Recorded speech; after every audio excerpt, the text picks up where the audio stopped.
Welcome back to MHS Midnight Horror Stories. I know that many of you come to these videos as a gentle way to unwind before drifting off to sleep. So, before you close your eyes tonight, could I ask you for one small favor? Just leave me a quick interaction, a comment, a like, or maybe share where you're watching from and what time it is for you. Little actions like that help YouTube recognize the content and spread it to more people who might enjoy it. My current goal is to reach around 300 likes within the first 24 hours. Now then, let's step into tonight's chilling stories together. I never thought my senior year would end that way. I should have seen the warning signs, but at 17, I wasn't thinking about things like that. I grew up in a small, quiet, and safe town. Everyone knew each other, and if you did something stupid, you could bet your parents would know before you even got home. It was all fine until I fell in with the wrong crowd. My group consisted of 3 people: me, Ryan, and Derek. Ryan was different. He genuinely believed in devil worship. At first, I thought it was just an act, or a way to get attention. Then there was Derek, who wasn't like Ryan, at least not at first. He was a kid from a broken home, just like me. Derek spent more time at Ryan's house than at his own. He had a quiet anger, a dangerous kind of anger. I think I stuck with them just because there weren't any other options in this small town. It was the week before Halloween, and Ryan told us he was going to throw a costume party since his parents were out of town. That night, the house was packed. Ryan promised there would be a surprise. "Something you guys will never forget," he said with his eyes lit up. I thought it was just a joke, maybe a seance or some stupid scare prank to mess with the girls. I was terribly wrong. Around 11 p.m., Ryan called us down to the basement. His dad had turned it into a game room with couches, a pool table, and a big TV for video games. But when I walked into the room, the atmosphere was different. Everyone was sitting in a circle, muttering, their eyes fixed on a door in the corner. Ryan and Derek were standing next to the door, grinning as if they were about to perform a show. Ryan yanked the door open, and I felt a wave of panic. Inside was a woman, tied up and gagged. I knew her, and so did everyone else in town. She was a homeless person who always wandered the streets, collecting cans and muttering to herself. "What the hell is this?" I asked. Ryan just smiled and said, "Tonight, we're playing a game." Derek walked over, holding a set of darts, and announced, "A living dartboard." Laughter erupted throughout the room. I wanted to believe it was just a prank, that they would untie her and let her go, laughing at how scared we all were.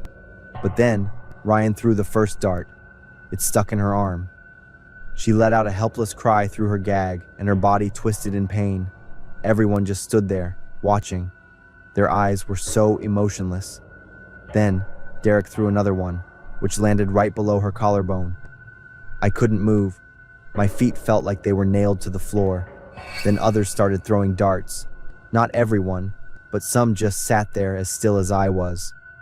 Things had gone too far, and I had been wrong about Ryan. "This is crazy. Let her go," I finally said, my voice cracking. Ryan turned to look at me, and his smile disappeared. "You don't get it? This isn't just a game."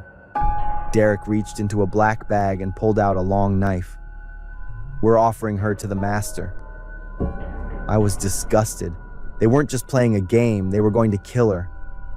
I turned to leave, but Ryan's older brother, who had been filming the entire thing, was blocking the door. "If you leave, this tape goes to the cops or your parents," Ryan said. He made sure all of us were guilty.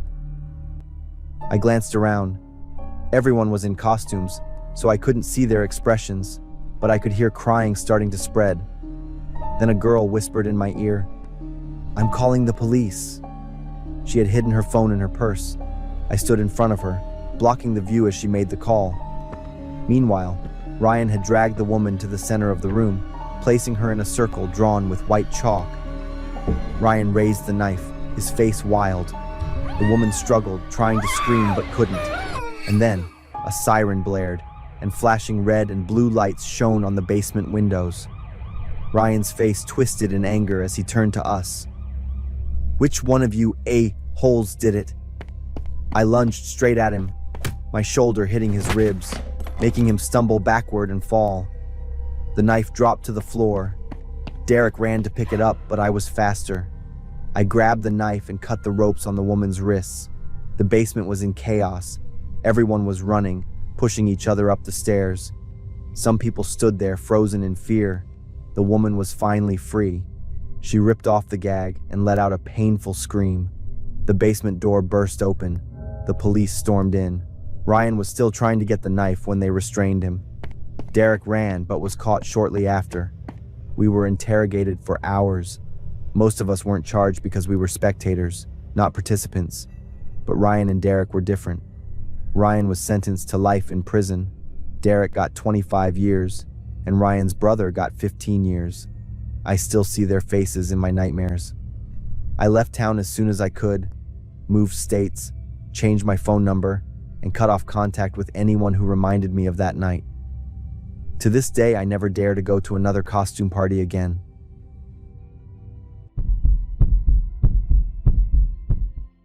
There are nights I still wake up to the sound of that crash. But what haunts me the most isn't the accident, it's what happened afterward. I grew up in a coal camp in a small town in West Virginia. We lived in a working-class neighborhood. My parents worked hard to make a living, and I lived with my 5 siblings. Our town was also very small. It was so small that it eventually merged with a bigger town and no longer exists.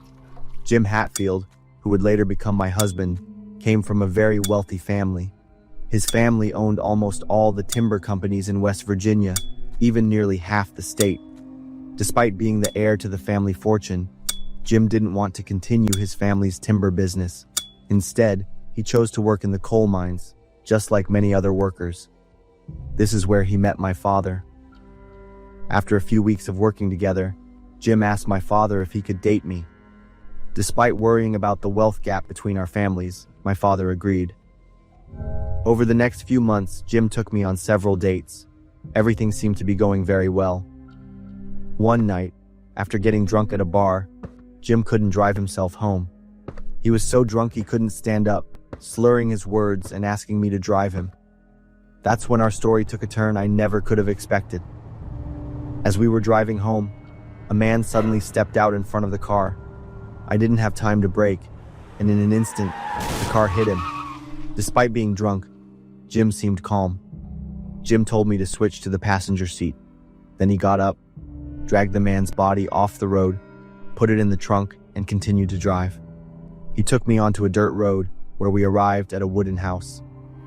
I wondered how a person who was so drunk just moments ago could lift a heavy body and drive so carefully. I thought maybe the fear had made him sober up instantly. Jim told me I needed to go with him up the mountain and that he had a plan. When we got to the top of the mountain, there was a secluded cabin. Jim said it was his family's cabin and that he wanted me to stay there for a few weeks.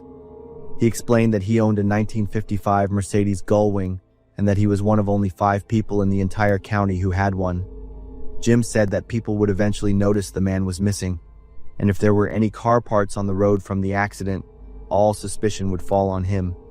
If the other owners had alibis, then I, as the driver when Jim was drunk, would be charged with murder. At that moment, I wasn't clear-headed enough to think or calculate anything. I agreed with everything Jim suggested and wrote a letter to my parents. The purpose was to make them think I was visiting a friend in Tennessee and would be back in a few weeks. During my time at the cabin, I had everything I needed. Jim brought me food and other supplies, but I wasn't comfortable at all.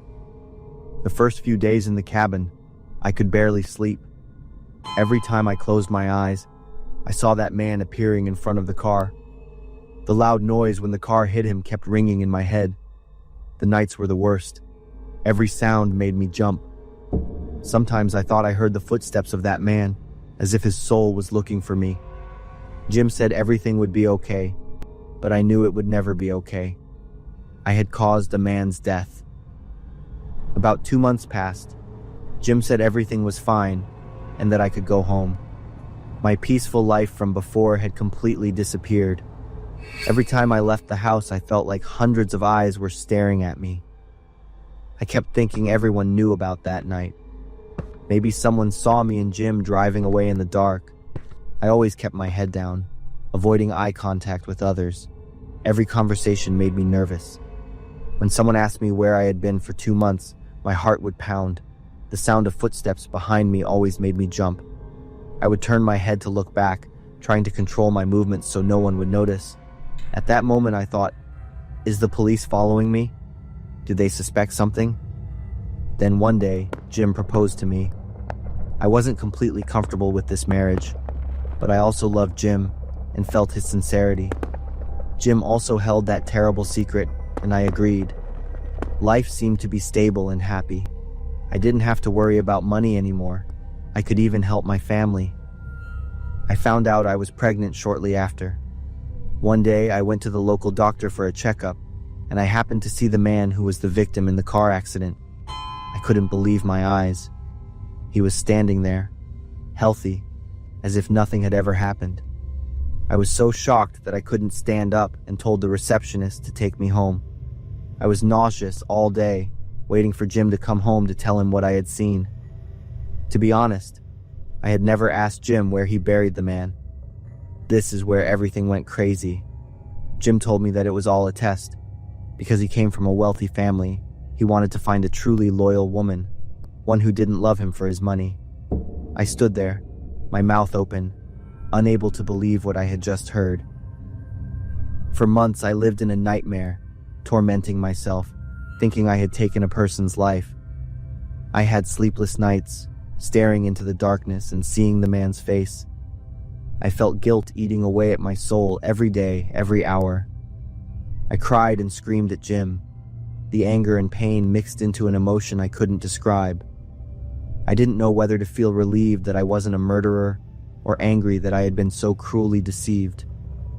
Despite feeling utterly betrayed, despite wanting to scream in anger and helplessness, I still stayed with him.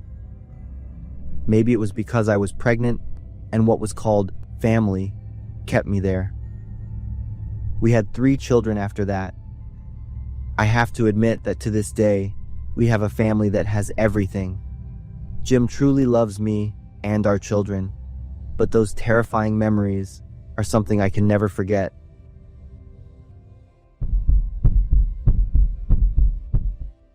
When the police found Sam in the dark room of that broken-down mobile home, he had been bound and tortured for 730 days.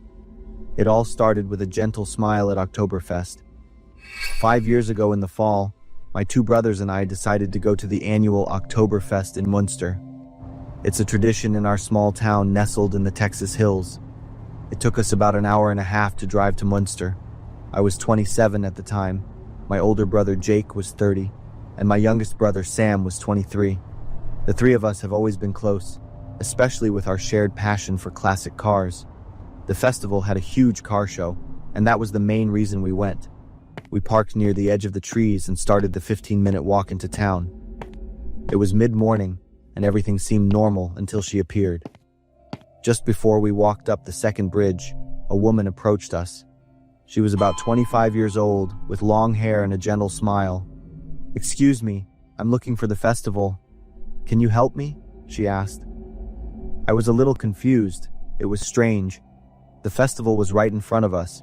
The noise from the rides, the music, and the laughter filled the air. It wasn't hard to find.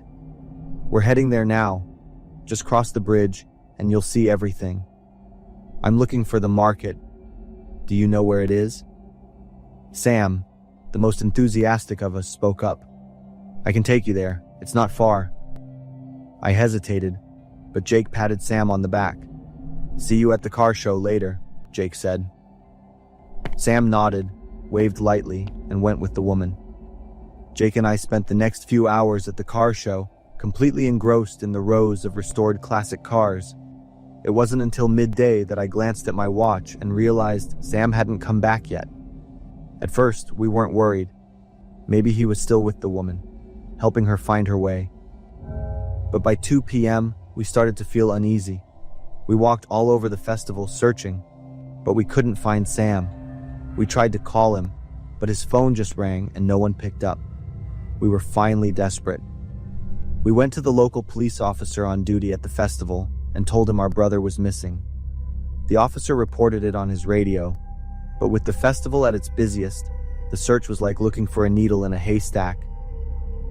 Late at night, the festival had closed. The streets that were once bustling were empty, and Sam was nowhere to be found. We walked back to the parking lot, hoping Sam would be there, but there was no one. We checked into a cheap roadside motel, leaving a message for Sam, hoping he would call back. By the next morning, the reality that Sam was gone had hit us. We filed a missing person report at the local police station. Over the next week, we searched all over town, put up missing posters, and checked every gas station, motel. Everything was hopeless. 2 years passed, and we had almost given up hope. Then, right before Christmas, we got a phone call. The police chief called, "We've found Sam. The family needs to get here immediately." Jake and I dropped everything and drove there that night. The police chief told us what had happened. The police had raided a broken-down mobile home on the outskirts of town after neighbors reported suspicious activity. They found illegal drugs, weapons, and stolen property. And in one of the back rooms, they found Sam.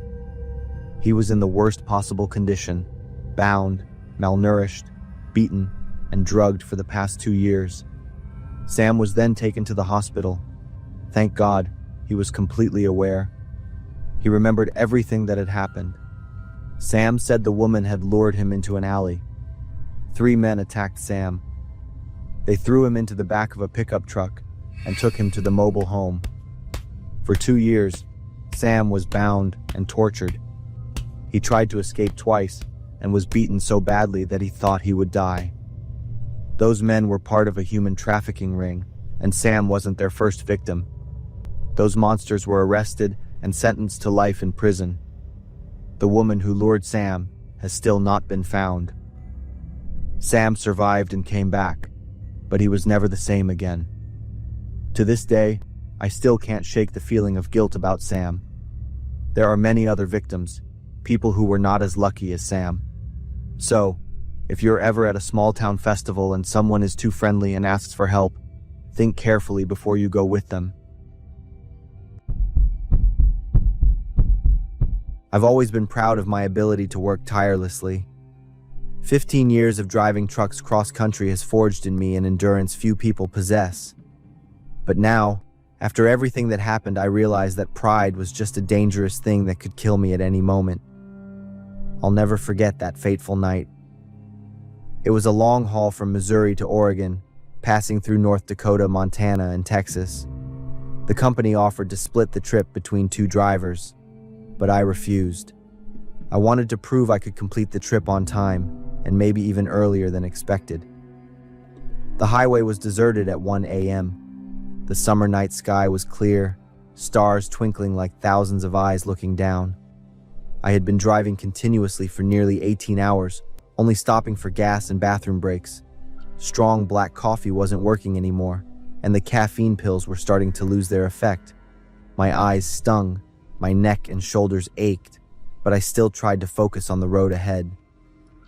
Just a few more hours, I told myself, trying to fight off the drowsiness slowly taking over my body. The deserted stretch of road stretched out before me, flanked by dense pine forests, black as ink. The radio had started getting staticky since I left the last small town, and now it was just annoying white noise. I turned it off, leaving a silence broken only by the loud rumble of the truck's engine. Maybe that's when I started losing focus. My eyelids felt heavy, and I had to constantly shake my head, slap my face to keep myself awake. A few times I even turned on the cabin light and rolled down the window to let the cold air hit my face. But no matter how hard I tried, my body was gradually succumbing to the need for rest. I remember dozing off for a moment, maybe just a few seconds, but enough for the truck to drift out of its lane. The sound of tires grinding against the median strip woke me up, and I quickly steered back, heart pounding in my chest. "Wake up, Kevin. Just a short distance left," I encouraged myself. I decided to stop at the next rest stop to wash my face and get more coffee. But according to the map, the nearest rest stop was about a 45-minute drive away. I needed to find a way to stay awake until then. It was right then that I saw something lying in the middle of the road ahead. At first, I thought it was just a piece of cloth blown by the wind, or maybe a plastic bag.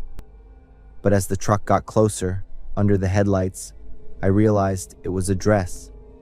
A pale purple dress, lying stretched out on the road surface, as if someone had just dropped it.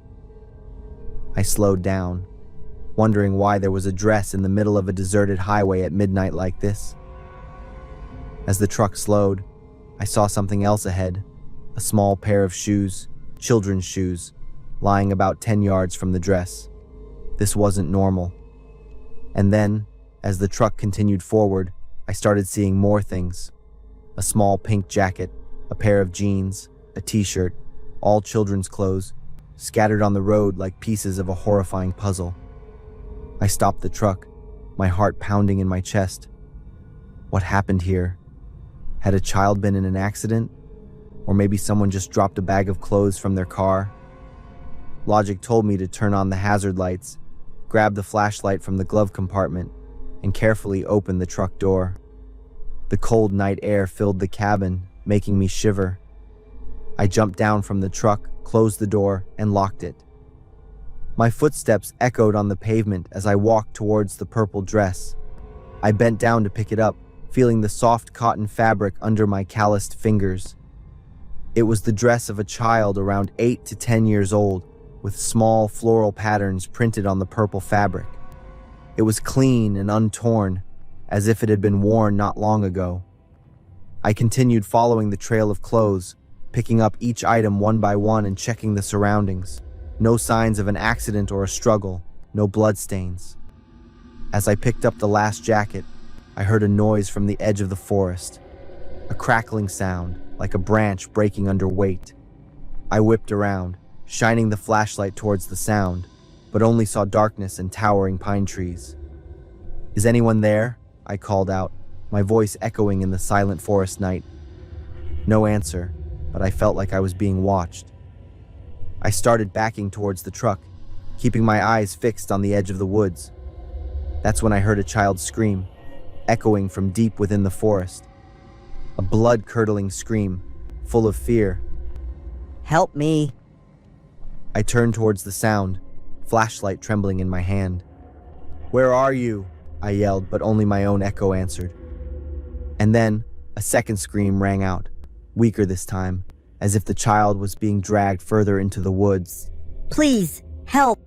Without much thought, I started running towards the scream.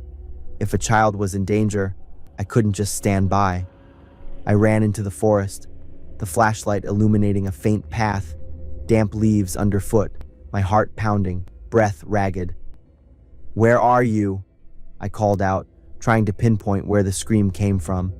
But as I went deeper into the woods, the screaming stopped, replaced by a suspicious silence.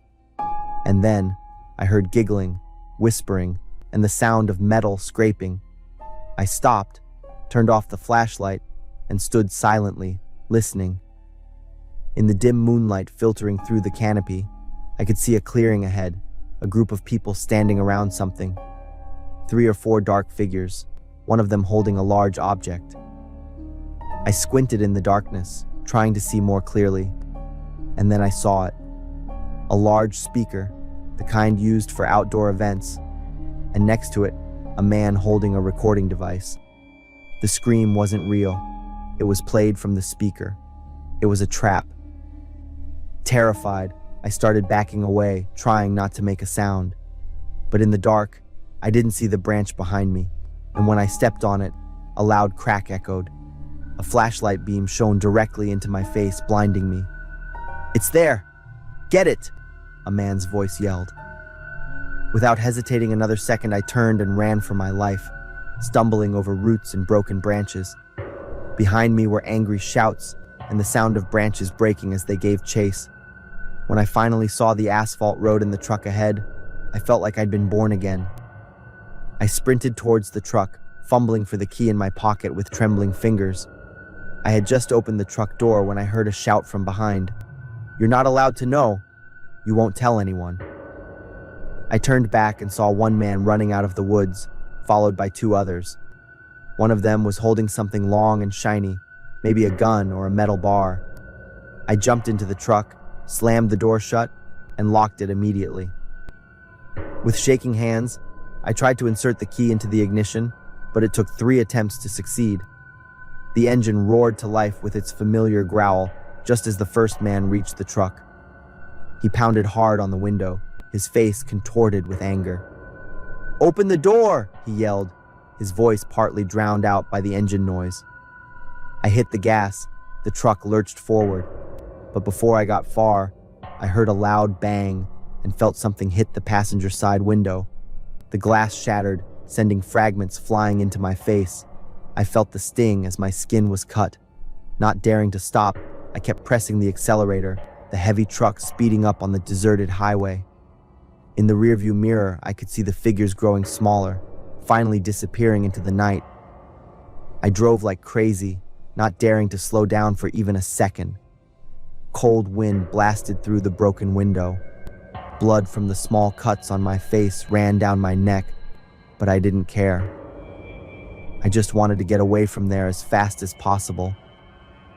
It took nearly an hour of continuous driving before I felt safe enough to call 911. I stopped at a gas station, my hands still trembling as I dialed. I gave my information, and the dispatcher promised police would arrive within 20 minutes. The police arrived. They took my statement, photographed the broken truck window, and the cuts on my face. "Can you describe them?" an officer asked. I shook my head. It was dark, and everything happened so fast. I just saw 3 or 4 men, but I couldn't see their faces clearly. After completing the report, they gave me a phone number to call if I remembered anything else, and said they would patrol that area. They also advised me to go to the hospital to get my injuries checked, but I refused. I just wanted to continue my journey, deliver the load, and get back home. 4 years have passed. I've never taken that route again, always choosing other routes, even if they take longer. The police haven't found the people who attacked me, and I never found out their real purpose. Was it a robbery or some sick game?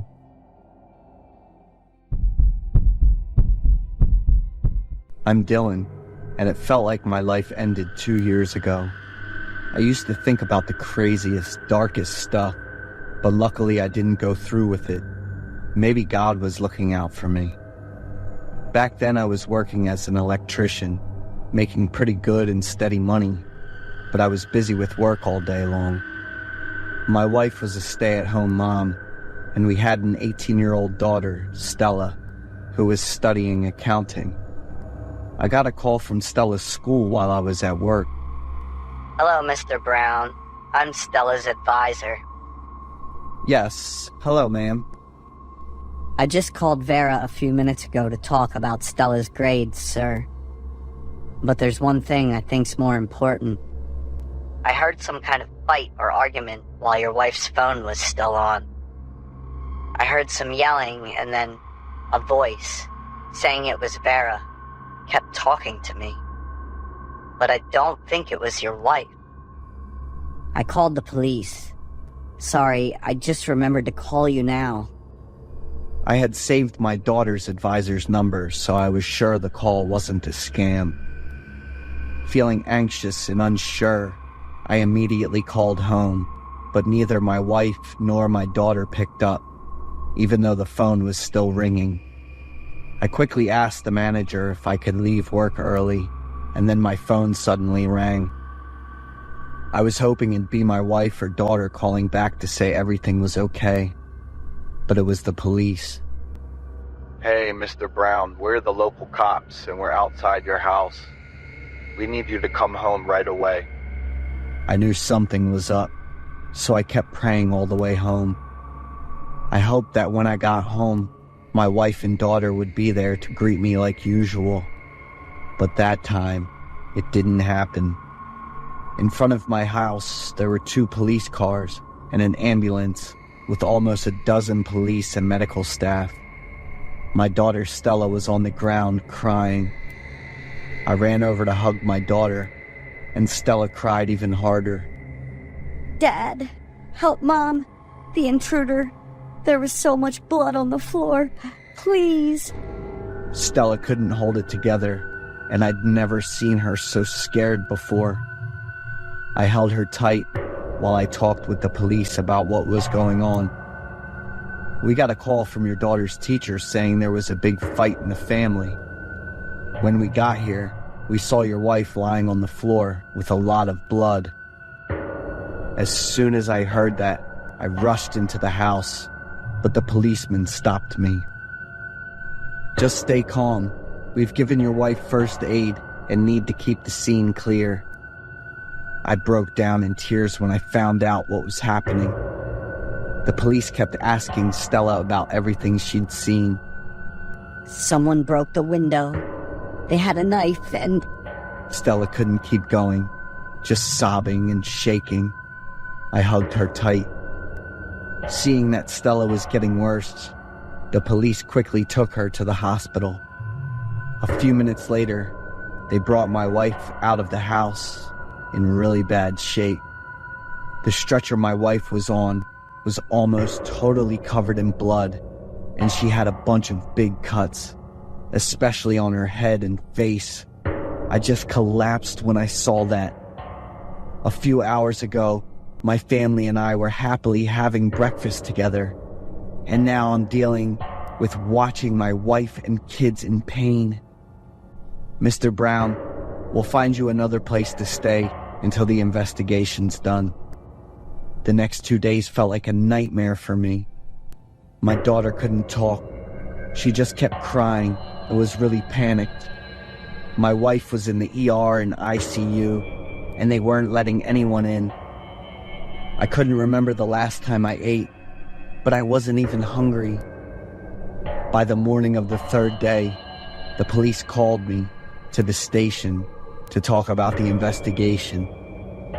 Mr. Brown, we're sorry to let you know this. Your wife passed away a few minutes ago. It felt like my heart was being crushed. I had this sharp pain in my chest, and it was super hard to breathe. Second, it looks like your daughter might have killed your wife. I instantly broke down in tears. My life felt like it was falling apart. The police brought out a bunch of evidence from the investigation. First, they talked about the relationship between my wife and daughter. They'd been having a major conflict for the past few months. The day it all went down was when my wife got a call from the school saying Stella had been suspended for almost 2 months because of a bunch of scandals. My wife couldn't handle the phone call and immediately started grilling Stella. Stella, the daughter I always expected and trusted, had been living a wild lifestyle. A bunch of times, my wife would sneak off to the police station to bail Stella out whenever she got into trouble or fights. And it was my daughter who, during all the conflict and drama, grabbed a knife from the kitchen and... Stella, realizing how serious things were, made up a fake scene by smashing the glass door and messing up the living room. I cried and broke down a lot. If I should have paid more attention to my family, maybe this heartbreaking stuff wouldn't have happened. On the day of the trial, I watched my daughter get sentenced and taken away. I can't even put into words how I felt at that moment. She was an adult and had to own up to what she did. For the next year, I looked really skinny. I looked like I was 70, even though I was only 55. Now my life settled down. I'm back to work, involved in a bunch of volunteer projects, and hanging out with more friends my age. On March 3rd, 2024, around noon, a teacher from the Student Affairs Office at Mount Union University in Ohio called a student's parents to let them know their 19-year-old daughter got suspended because she'd failed a bunch of classes. The teacher then heard a heated argument and a lot of shouting. The call dropped, and after a few callbacks, someone finally picked up and said they were the student's parent. Seeing something weird, the teacher called the police to check things out, and a horrifying story that ended tragically for a family came to light. What happened? Your wife and daughter got into an argument. She's going to jail forever. Your wife's dead. Now us too. I'm Vincent, and I've been living a chill life with my grandma since I was 4, after my parents split up. My mom's got a new family now, and my dad sadly passed away in a car accident when I was 6. I went to college and ended up getting a job in the same town I grew up in. I didn't want to leave my grandma alone. She worked hard to take care of me, so now I want to take care of her. Since I was a kid, I've been tagging along with my grandma to church every weekend. I love the peaceful vibe of this small town. A couple of months ago, I met Katie at the local church on a weekend. She's beautiful in such a unique way. The features on her face are like this perfect mix of American and Asian beauty. At least that's what I thought.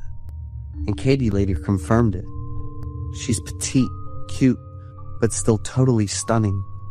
Katie was the one who started talking to me at church. She was friendly and laid back, but also pretty cautious and private about her personal stuff.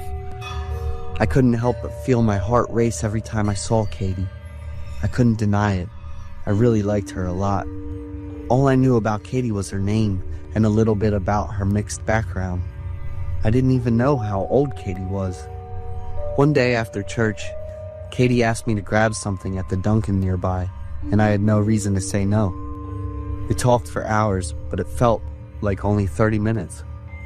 Around midnight, Katie asked me to give her a ride home, since it was getting late. Even if Katie hadn't asked, I would have done it anyway, just to show I care as a man, and also to get to know her better. Something felt off from the start, but I was so caught up in the excitement of a new love that I didn't even notice. Katie didn't give me the exact address. She just gave me directions to drive instead. After more than 20 minutes of driving around, with Katie giving directions and checking her phone, I finally made it to the highway.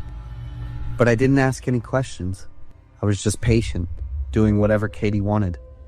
When I got pretty far from town, I suddenly realized I was on an interstate highway, and it was going to take almost 2 hours to get to the end. I asked Katie again, and she was totally sure about the route we were on. I didn't ask any more questions and just focused on driving. Katie got a phone call and started speaking a language I'd never heard before, sounding pretty cheerful while she did. I figured it was Katie's family, and I was right because she got home pretty late. After Katie got off the phone, I turned to her and asked if it was her family who had called. Katie looked at me, smiled, and answered with a dreamy look, "Probably." After driving a bit farther, she suddenly told me to stop because we were there. I looked around confused and was pretty sure we were still on the highway. Katie was sure and confident about what she said. She hopped out of the car all cheerful, walked around to the driver's side, bent down, and knocked lightly on the window. "I've got a surprise for you." Katie waved her hand, motioning for me to get out of the car quickly. I was totally confused by what was going on, but my love-struck heart was too silly to think twice. I reached for the door handle, but then I saw someone pop up from the bushes behind Katie, which made me stop for a few seconds. When I looked closer, I was shocked to see a bunch of other moving things besides that black shadow from before. Katie's attitude totally shifted when she saw me hesitate. I whispered to Katie to hurry and get back in the car, but she got even more upset and told me to get out. There was a rustling sound from the bushes behind Katie, and then 4 tall guys in black suits rushed over all at once. I freaked out and shouted, "Katie, get back in the car, quick!" But those guys in black weren't after Katie. They were after me. Katie stepped back, crossed her arms like she was the boss, and watched as her tough guys kept attacking my car and cursing. Luckily, I locked all the doors and started the car real quick. I slammed on the gas, and the car shot forward, dragging one of them for a bit. I was freaking out, but it wasn't just from the sudden attack. It was also because of the crazy betrayal from Katie, who I thought was sweet and genuine. Every second on that highway felt like it was dragging on forever. I could hear my heart pounding in my chest, and cold sweat was dripping down my forehead, even though it was chilly outside. Every time I checked the rearview mirror, I kept imagining those dark figures chasing me, and just the thought of it made me shake. My hands were gripping the steering wheel so tight, my knuckles were turning white. I drove all the way to the next state, found a motel, but couldn't sleep at all because I was still in shock. The next morning, I drove home, totally out of it. I was thinking I should call the police and report what happened, wondering what happened to the guy I hit last night while I was driving away. If things went south, would I be the one who ended up committing the crime? I lived with my parents and sister in a small town, right on the edge of the state. Ever since I was a kid, my dad didn't really have much interest or time for the family. My mom and sister always got to me with their cold and dismissive comments. When I was 20, after finishing a college program in programming, my mom and sister were always against me leaving home, even though I'd been old enough to make that decision for a couple of years. I got a job at a supermarket in the center of town, over 9 miles from home. I decided to rent a cheap apartment close to my job. Instead of supporting me, my mom and sister were annoyed and kept telling me I'd never be able to do anything. I'm guessing he'll be back in a month since he probably doesn't have enough money to cover the rent. My sister said that, but I just kept quiet. I'm determined to show them I can do more than they think. Unfortunately, I ended up moving back home just like she said, but not after 1 month, after 3 months instead. I didn't give up and was determined to live the free life I wanted. Then I announced that I was moving again because I'd found a job in my field in another city. This time, my mom and sister's reaction was even harsher. They came up with all sorts of crazy reasons to try to stop me from going through with my plan. My mom kept saying that I didn't love her and didn't care about my family. At that time, I only had enough money to get to the city where I was going to live, but it was still better than staying at home. For a week before I left, my mom kept trying to use herself as an excuse to change my mind. But when she saw that those things weren't working on me, she decided to agree. On the day I left, my dad was busy with work and wasn't home, so my mom and sister saw me off. My mom made me some cold cuts and packed up a few other things for me. I was hoping for more, like some words of encouragement or a little financial help, but I guess I was asking for too much, even though I was used to how my mom and sister treated me. My mom carefully packed 2 boxes of noodles and some other food and told me to keep them safe while I was traveling. I thought I'd never been pampered by my mom like that before. In the first few days in the new place, everything felt strange and unfamiliar. And there were times when I felt really homesick. I struggled with covering living expenses and getting around. When I grabbed a pack of cold cuts my mom gave me, I noticed something weird. Like the lid had been opened before, or it was torn. It didn't taste right to me, or maybe it was spoiled. But I think it was mostly just the taste, since I've never really liked cold cuts. About 20 minutes after dinner, I was getting ready to take a shower when I suddenly felt really nauseous. My head was spinning, and I had a bit of trouble breathing. I'd felt this way before, and I was trying to remember exactly when. The phone rang. It was my mom. Her first call since I moved out 4 days ago. Have you eaten the food I packed for you? Those were the first words she said when I picked up the phone. I ate a little, but it... Make sure you eat everything. Good night. After exactly 3 sentences, my mom hung up without waiting for me to finish or asking about how I was doing. My nausea and dizziness just kept getting worse. I ran to the bathroom, threw up everything in my stomach, and kept splashing water on my face. I stood on the toilet, gasping for breath, and then sat down on the floor. After about 15 minutes, I started to feel a bit better. I took a hot shower and went to bed early. The next morning, I still felt nauseous, but I had to go to work. A friendly colleague gave me a pack of cookies to snack on when he noticed I was tired. When I took the first bite, I froze for a few seconds because I recognized the taste. It was similar to the pack of cookies my sister gave me recently. After eating those cookies, I felt nauseous and uncomfortable, just like yesterday. The rest of the day, I couldn't focus on work. In the evening, I ended up buying fast food instead of eating the stuff my mom gave me. I looked online to check what might be causing my symptoms and see if there was a health issue.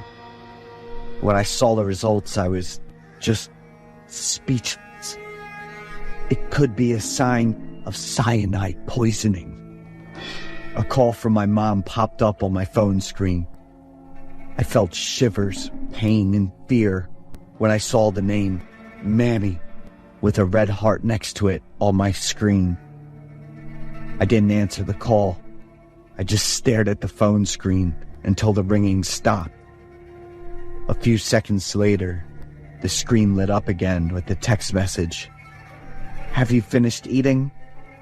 That message felt like a solid confirmation of everything I'd been speculating. That night I cried a lot, until after 2 a.m. I quickly pulled myself together and tried to do well at work. The calls and messages from my mom and sister kept coming in more frequently and urgently, but I still chose to stay silent. Once, my dad called me, so I picked up, briefly told him about my situation, and then hung up. I didn't want to see my family again and didn't want to clarify my suspicions. I could not face it. More than 2 months later, on the bus ride home from work, I ran into my mom. The bus was pretty crowded, and my mom was sitting in the last row, giving me a cold stare. I quickly got off at the nearest stop, grabbed a taxi, and told the driver to hurry. After that meeting, I moved to a different state far away. No one knew where I lived, except for my best friend. I needed him to help me with a few things back home.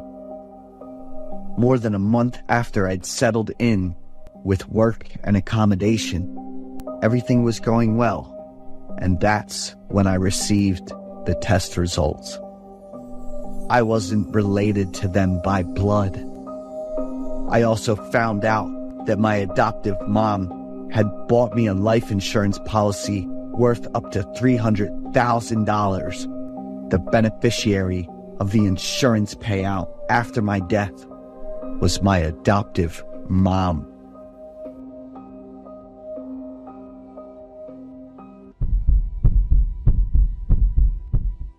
I apologize if this story is long, but every detail is important for understanding the full context. This story happened to me when I was 25 years old, living in Las Vegas with my then husband and our 4-year-old son. Our daily routines were pretty much the same every day. My husband would leave for work at 5:30 a.m. and get home around 4 p.m. from Monday to Friday, and I was a stay-at-home mom. Typically, after he returned home from work, I would take our son to the grocery store to pick up dinner a few hours later and give him time alone to unwind. The Smith's grocery store near my house was literally less than a 2-minute drive away, and it was one of those stores with gas pumps in the parking lot. So, once a week, after grabbing groceries for dinner, I would go to the pumps to fill up my car while my son slept in the back seat. One of my regular trips to the store, which included a stop at the gas pumps, I was pumping gas when a truck pulled up to the pump on the opposite side of mine. The man quickly did whatever he came to do and drove off. As I was finishing up and walking around my car, he pulled up next to mine, rolled down his window and said, "I just needed to tell you that the only reason I pulled up to the pump was to get closer to you. I saw you and just had to tell you how beautiful I think you are." He looked like Ted Bundy on crack. I was polite and said, "I'm flattered, but I'm happily married with a son." He responded with, "I know, I just had to let you know how I felt," and started to drive off, but then stopped, backed up, rolled his window down again, and said, "By the way, if you tell your husband what I said, I'll fucking kill him," and then sped off. I was shocked and immediately got into my car, called my husband, and told him what had just happened. He told me not to drive home in case he followed me, and to just run the first light I come to, speed. And when I get pulled over, tell the officer what happened. I did so, and the officer who pulled me over was very understanding and drove me to the substation near our house where we left my car. He then took my son, my groceries, and me home, and my husband went and picked up my car the next day. I thought that was the end of it, but somehow I knew it wasn't. I told my husband how disturbing it was, that the guy seemed so sure of himself when he said he'd kill him, and how he responded with, "I know," when I told him I was happily married with a son. Was it possible that he already knew where I lived? How long had he been stalking me before he approached me that night? A few nights later, my husband realized we were out of cigarettes and decided to run to the store to get some. It was late, so our son was fast asleep, and I was playing on the computer. He left through the laundry room door into the garage where our cars were. Not long after he left, I heard the laundry room door open again and someone came inside. I called out to him, "Honey, what did you forget?" But I got no answer. However, I could hear someone moving around in the laundry room. I called out again, a little nervous this time. "Honey, is that you? You're freaking me out." Still no answer, and I realized that I was completely unarmed. My husband is a U.S. Marine and a federal employee, so we had an arsenal of weapons, but they were all in our master closet on the top shelf. I'd have to run past the laundry room to get to my room, so there would be no way for me to get to my gun before he got me if someone was in there. I just sat there frozen and terrified. I could feel the weight in the room as I sat in fear, waiting for him to round the corner, knowing that with my son sleeping down the hall, I'd do anything he told me to keep my baby safe. When my husband returned home, he would have the element of surprise on his side, not to mention his family as hostages, so he wouldn't stand a chance either. My heart was in my throat, and I couldn't breathe as I heard his footsteps coming toward me, when suddenly, from my bedroom, I heard the deep growl of my 2 pit bulls, Ruby and Darlene, and before I could think, I saw both dogs dart into the laundry room. At that moment, I heard the garage door open and slam shut as a man screamed. I jumped up from the computer desk, phone in hand, and bolted into my son's room, shut the door, locked it, and sat against it. I quickly called my husband. "Please tell me you're home and messing with the dogs." But I could hear in the background the cashier ringing up items, and I knew he was at the store. Whoever was in my house was definitely not my husband. "Someone's in the house. Get home right now. Please be careful when you get here." I don't know where he is, but I think he's in the garage. I'm hiding in our son's room with the door shut and locked. He told me to stay put until he got home and came to get me. Waiting in the dark in my son's room while he slept, waiting for my husband to come home. felt like an eternity. When he came to get me from our son's room, I was relieved, but for months afterward, he never left us home alone after dark. I know he was just as scared as I was that the man would come back. About a year after the incident, we moved out and bought a new home. I always think about what would have happened if he hadn't let the dogs in before he left that night. I don't know what he had planned for me, but I know it wasn't good, and my son would just have been a tool to control me, while my husband would have just been something in the way to get rid of. I have no doubt that Ruby and Darlene saved all our lives that night. Now that they've crossed the rainbow bridge from old age, and my husband and I are no longer together, and our son is grown, we all still sleep with dogs in our rooms from that night.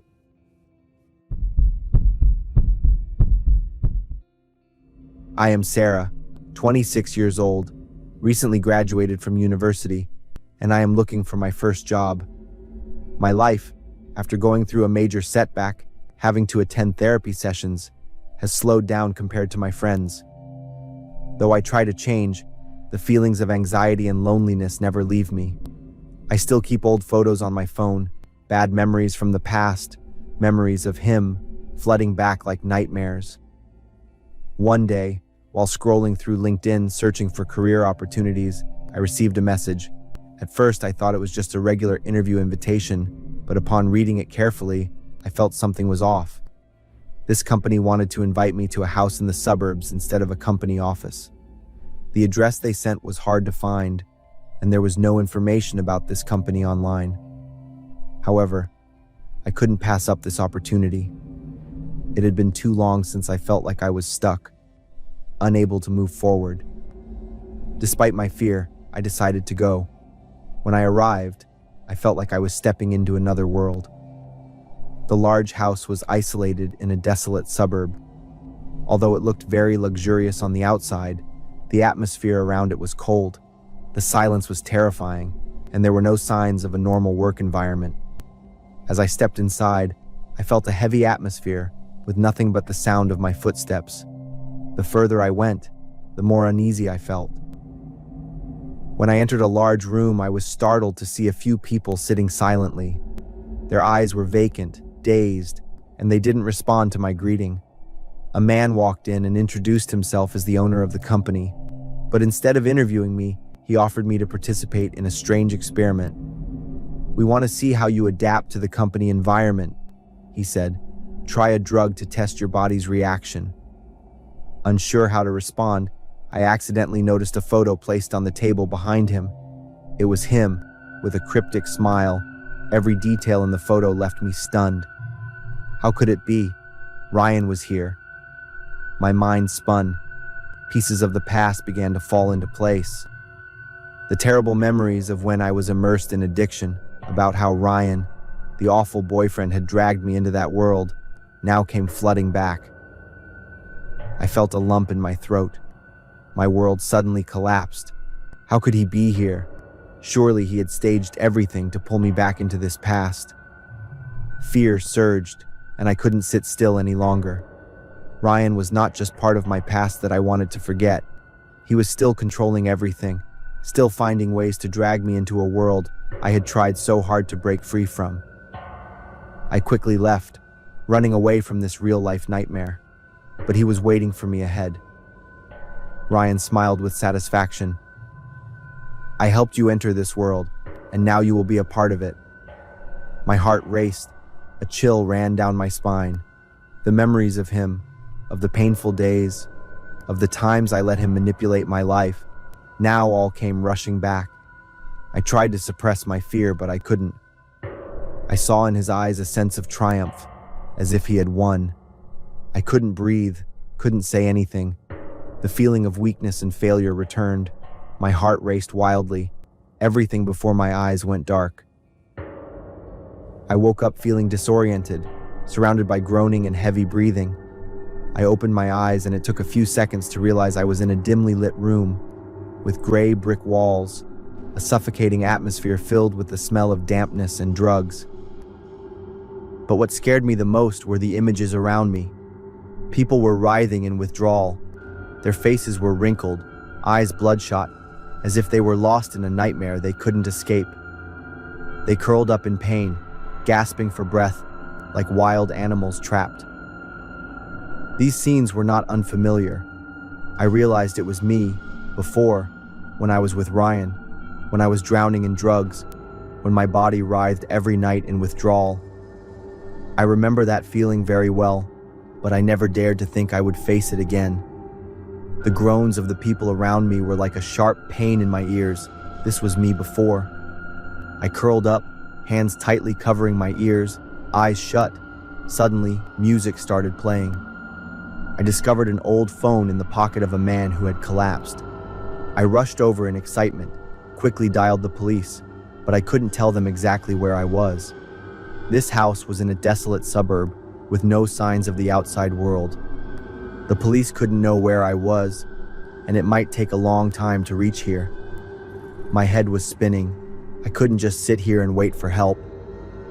I looked around and saw a faint light through the window.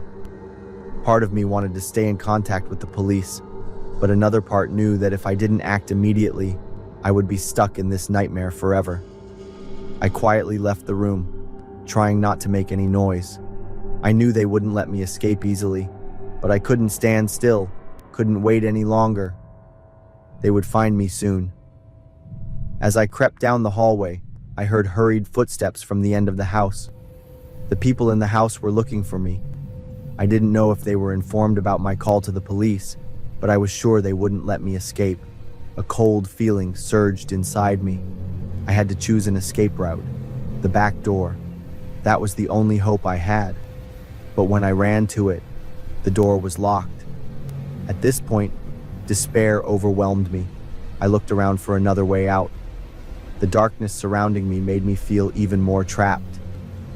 Suddenly, I heard a voice from behind, the sound of footsteps pounding down the nearby hallway. They were getting closer. But then I saw a small, almost forgotten window at the end of the hallway. I rushed toward it, my trembling hands trying to open the window. And then I saw a gap big enough for me to escape. Desperation and hope intertwined, I squeezed through the gap, seizing my only chance. I ran outside, gasping in panic, finally out of the house, and the police arrived. The people in the house were arrested shortly after, except for Ryan. He had died a few hours before from a drug overdose. I was saved, but the ghosts of the past weren't easily erased. I continued therapy. Each session was a new challenge, but I didn't give up. I had fought too long to escape drugs and the spirals of Ryan. Now I could face my fears. I could continue living without letting them take over me. I grew up with a serious fear of water and a woman I can't really remember what her face looked like. My fear of water is tied to that woman. The only thing I remember about her is her long brown hair and her gentle voice. There was a time I pushed myself, determined to get over my fear by learning how to swim. But the image of that brown-haired woman kept popping up, throwing me off. Especially when I'd finished swimming and come up for air. The more I tried to catch my breath, the more I felt out of breath, losing my composure and getting all panicked and scared. There were a bunch of times I almost drowned and ended up in the ER. Eventually, my dad put a stop to it because my health and mental state were just getting worse. I lived with my dad in a pretty big house downtown. Like a lot of kids, I used to ask my dad about my mom all the time. My dad came up with all kinds of reasons to explain why my mom wasn't around. Later on, my dad would just give a little smile whenever I asked about it. I remember when I was little, I'd always cry loudly whenever my dad gave me a bath. I was really scared when I saw the bathtub full of water. When I got a bit older, my dad gave in and remodeled the bathroom, so we didn't have the bathtub anymore. It wasn't until I was 15 that I told my dad about my fear of water, and the woman with the brown hair. I was worried he wouldn't believe me. My dad was so shocked that he almost crashed the car into a light pole. My dad kept asking me how I was feeling and immediately took me to the hospital to see a therapist. Do you know anything about the brown-haired woman? My question made my dad freeze, and he stared at me for a long time and then just smiled. There are many brown-haired women, son. I stayed quiet because there were things I just didn't know how to explain to my dad. What does Mom look like? Your mom is really beautiful. She's the most beautiful woman in the world. Is she coming back, Dad? Dad didn't answer. He just looked at me, smiled, and seemed lost in thought. Mom, doesn't she need us anymore? Dad reacted right away to my question. Dad came over, hugged me, looked me in the eye, and made sure to stress each word. Your mom loves you very much. Remember this. I saw his nose and the corner of his eyes start to turn red. It was the first time I'd ever seen him cry. Your mom has brown hair and eyes just like you. She passed away when you were very young. I didn't expect to see my mom again since she was gone, but I wanted to find out everything I could. A lot of times when Dad wasn't around, I'd sneak into his room to look for photos or mementos of Mom. I found a medical record with the name Keva Martinez, my mom. I read through each medical exam result based on the dates on the record. My mom had severe depression. The follow-up exams and treatments didn't make her condition any better. I looked up everything I could find about my mom online, hoping there was more info out there besides these medical records. While searching through various websites for personal info, I also found out Keva Martinez, 27, drowned last night at the lake in town. They figured out it was because she climbed over a barbed wire fence to get away from the hospital. Keva's funeral is set for this afternoon. She wasn't guilty of attempted murder 3 months ago because of her depression. Her husband, Richard Martinez, tried to save their 3-month-old son when he found Keva trying to drown him in the bathtub. After finding out everything, I locked myself in my room for 2 days. Dad was really worried about me. I asked my dad for some time to calm down, but didn't let him know that I knew everything.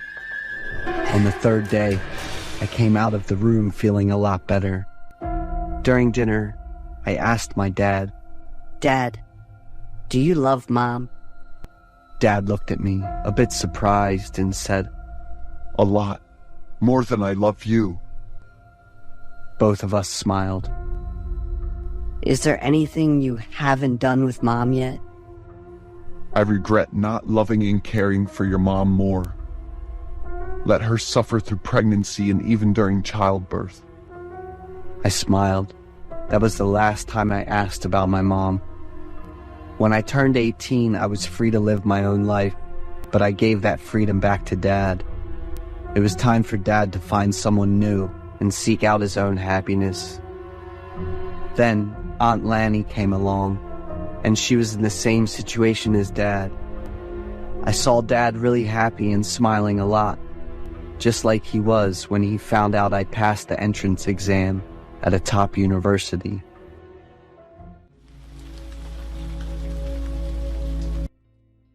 Welcome back to MHS, Midnight Horror Stories. I know that many of you turn to these videos as a gentle way to unwind and ease into sleep. So before you drift off tonight, could you help me with a small favor? Just leave a quick interaction, a comment, a like, or let me know where you're watching from and what time it is. My goal is to hit around 200 likes within the first 24 hours. Simple actions like these help YouTube appreciate the content and spread the show to more people. Now then, let's dive into tonight's horror stories. 3 years have passed, but I still can't forget the face of the man in the black hoodie. Even though everyone says it was just a nightmare, I know what I saw on that security monitor that night was real. My name is Taylor. At the time, I was 16 years old and often took jobs house sitting and dog sitting for the Carson family. My dad was good friends with Mr. Carson, so I had been going to their house since I was a kid.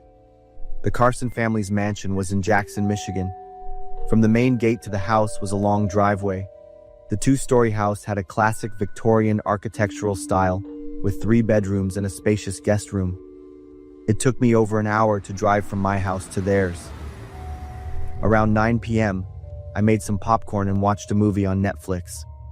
The 2 dogs lay quietly next to me, but I noticed they kept perking up their ears as if they were listening to something. I muted the TV to hear better, but there was nothing. After a while, I decided to go to bed. The guest room was on the first floor. The 2 dogs slept with me. They lay on a furry rug next to the bed.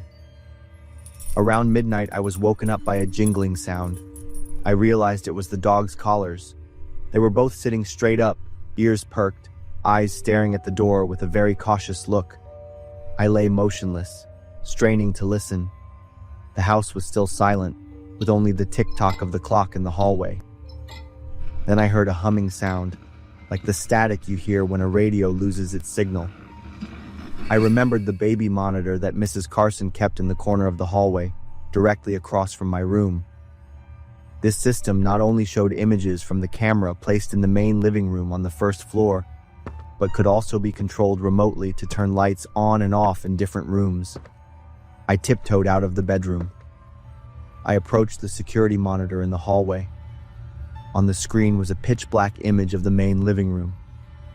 After fumbling for a bit, I found the button to turn on the main living room light. I hesitated for a moment, then pressed the button. A blinding light from the large chandelier lit up the entire living room on the monitor. And in that moment, I saw him. A young man, wearing a black hoodie, was hunched behind the sofa.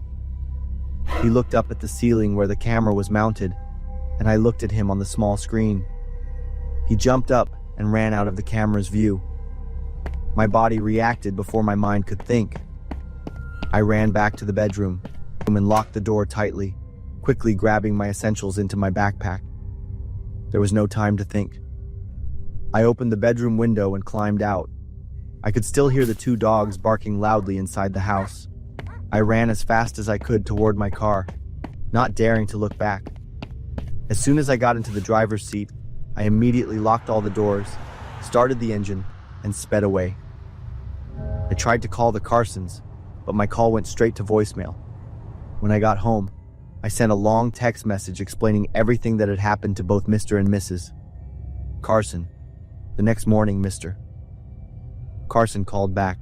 His voice sounded worried but also skeptical. "Taylor, we're very worried about you. We drove home right after we got your message. We checked the whole house, from the basement to the attic, and there were no signs of a break-in. Nothing was missing either, except for the 2 dogs being locked in the living room." Mrs. Carson took the phone and said, "Our security system is very good. No one could have broken in." So, they didn't believe me. But I remembered every detail of what I had seen on that security monitor. From that day on, I refused all of the Carson family's offers for dog sitting. Even though many years have passed, I still can't forget the moment I saw his face on that security monitor. The Carson family's skepticism couldn't erase the image of the man in the black hoodie. What I went through that night still haunts me.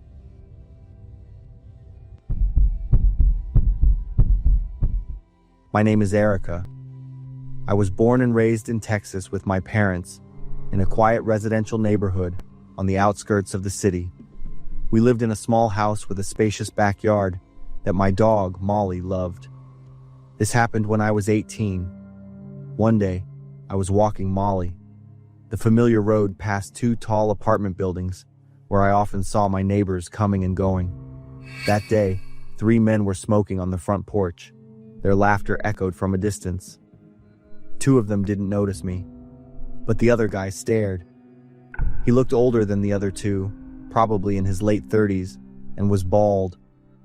His eyes made me a little scared. I quickly turned my face away, trying to walk faster. Suddenly he called from behind, "Hey little lady, your dog is so cute.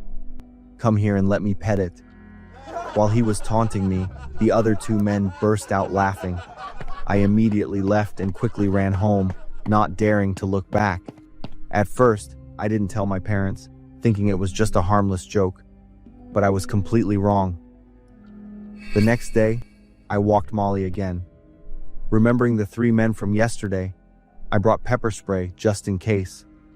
When I passed the same house, I silently prayed not to see that strange man, but he was already sitting on the rocking chair on the porch, his eyes staring at me. I quickly ran across the street as soon as I saw him. The sound of heavy footsteps behind me told me he was chasing me. In a panic, I tripped and fell. He was right behind me. I screamed for help, hoping someone would hear me. His dirty hand covered my mouth, followed by a laugh of amusement. Luckily, I remembered the pepper spray. I quickly took it out and sprayed it directly into his eyes. He yelled in pain and let go of me, cursing repeatedly. I quickly picked up Molly and ran home as fast as I could. As soon as I got home, I immediately told my parents what happened. My dad, a former Marine, was about to go handle the guy himself, but my mom advised me to go to the police station. There, I gave my statement to the officer and showed him the scratches on my knee, but he just took a few notes and told me they would patrol the area. A few months passed. I started working at a 7-Eleven to earn some extra money. One night after my shift, as I turned the corner near my house, I noticed an old truck driving very slowly behind me. At first, I didn't think anything of it, but when I got in front of my house, I looked back and saw two men in the truck staring at me. A familiar feeling of fear came over me. I knew for sure they were following me. I quickly went inside and told my parents. A few weeks later, my dad started watching the front of our house at night. He installed more motion sensor lights and security cameras. But those measures were not enough for what was about to happen. That terrifying night started around 2 a.m. Molly's fierce barking came from outside the window. I was in a deep sleep after a long, tiring shift. The barking became more and more urgent, as if it was signaling danger, but my exhaustion made me ignore Molly. I'm not sure how long after, Molly's voice woke me up again, but it took a few seconds for me to realize it was a weak whimper. I jumped up and ran to find Molly. I froze when I saw Molly lying motionless on the floor. A red liquid was spreading under her small body. Her eyes were wide open, looking at me with a look of painful despair. I started to cry and quickly picked Molly up. A dark shadow appeared from the corner of the room. The bald man walked out. He laughed with delight. "Did you think you could get away from me, little girl?" Terror took over my entire body. I wanted to scream, but I couldn't. He lunged at me with terrifying speed. His heavy body pinned me down, making it hard to breathe. He repeatedly punched me in the face. The pain spread all over my head, and my ears were ringing. I felt blood flowing from my nose, and a salty taste spread through my mouth. With my last bit of strength, I tried to struggle and kicked wildly at him. When I saw him start to unbuckle his belt, my terror peaked. I screamed with all the strength I had left. His dirty hand covered my mouth. Tears streamed down my face. I thought my life was over. Suddenly, the bedroom door burst open. My dad yelled, his face red with anger, holding a gun pointed directly at the man. My mom stood behind him, her face pale with fear. 2 gunshots rang out, shaking the entire room. I pushed him off me and collapsed on the floor, shaking uncontrollably. My dad quickly rushed over and took the man down. My mom ran to me, hugged me tightly, and called the police. I looked at Molly. My little friend was still in a pool of blood, but wagged her tail slightly when she heard my voice. Molly was alive. A few minutes later, the police arrived and arrested the man. But it wasn't just him. They found his 2 accomplices tied up in the backyard. They had also been part of this terrifying plan. They intended to break in, kidnap, and assault me. Luckily, they were all caught and later sentenced. Molly was taken to the vet in time and made a full recovery. To this day, I still live with my parents because the fear of being alone still haunts me. Molly is old now, but still healthy. I spend more time with Molly, always appreciating and grateful for my loyal friend who saved my life. I never thought a dog could save me, both literally and figuratively. But Milo did. I remember the day Emma left with a terrifying silence as she packed her things into 2 suitcases in our Berkeley, California apartment. I sat on the sofa, my head bowed low. 5 years living together, I thought it was the beginning of a lifelong bond. But it was just my own illusion. "You can't keep living like this," were the last words she said before slamming the door. I knew she was right. My depression was getting worse.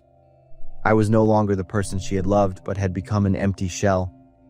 The days that followed passed like a nightmare. I didn't go to work, didn't eat, didn't shower. No sleep or too much sleep.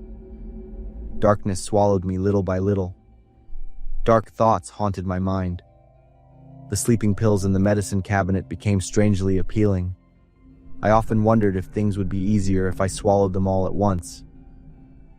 After 3 weeks of living like that, Michelle, my best friend from college, dragged me out of the filthy apartment. She took me to a therapist, and I started taking medication, attending therapy. But progress was very slow. I still felt empty. "You need a companion, a pet, a dog or a cat or something," Michelle said when she stopped by to check on me. I smiled faintly. "I can't even take care of myself. How can I take care of another living creature? You'll have responsibility for another life. That will force you to create habits, to be active, and to think." A week later, she pulled me to the animal shelter in Oakland. And that's when I met Milo. Milo was a 2-year-old golden retriever. The staff at the shelter said Milo's previous owner had passed away, and she had been there for 2 months. When they brought Milo out of the kennel, she walked straight to me and rested her head on my knee, as if she understood. An invisible bond formed, and I took Milo home that day. The first few weeks were difficult, but Michelle was right. I was forced to create habits. Milo needed to be fed, taken for walks, and played with. Gradually, I started waking up on time, eating regularly, and going outside. Milo was always there, looking at me with gentle, understanding eyes, and my heart was slowly healing. A month after Milo arrived, I went back to work. On a Sunday afternoon in early October, I took Milo to Tilden Regional Park in the Berkeley Hills. We walked along the familiar trail with views of the San Francisco Bay. Milo happily ran ahead, occasionally looking back to make sure I was still following. We reached a large grassy area with a children's playground in the distance with swings, slides, and a merry-go-round. Usually on Sundays, this area was full of children, but today it was strangely deserted. I unclipped Milo from her leash and threw a tennis ball for her to chase. Suddenly, as we got closer to the playground, Milo stopped. She stood still, growling, a deep and threatening sound coming from her throat. I had never seen her react like that. "Milo? What's wrong?" I asked, looking around. "Nothing unusual, just a tall bush obscuring part of the view of the playground." Milo started barking fiercely, facing the bush. I pulled on the leash, trying to control her, but Milo pulled me forward with unexpected strength. "Milo, stop!" I commanded, but to no avail. She dragged me towards the bush, still barking madly. As we rounded the bush, Milo became even more agitated. I thought maybe a stray cat or squirrel had driven Milo crazy, but that wasn't it. Milo continued to bark, her eyes fixed on the swings. And then I saw it, a figure hanging from the highest swing. At first, in the afternoon sun, I thought it was a doll or a prank by kids, but as my eyes adjusted, my heart stopped. It was a man, hanging limply from the swing set, a rope around his neck. His body turned slowly in the gentle breeze, like a terrifying pendulum. I stood there, frozen. Milo continued to bark incessantly, as if trying to wake me from my shock. With trembling hands, I took out my phone and called 911. The next few minutes passed in a daze, I answered questions mechanically, my eyes not leaving the hanging figure. Milo had stopped barking and sat close to my feet, occasionally whimpering softly.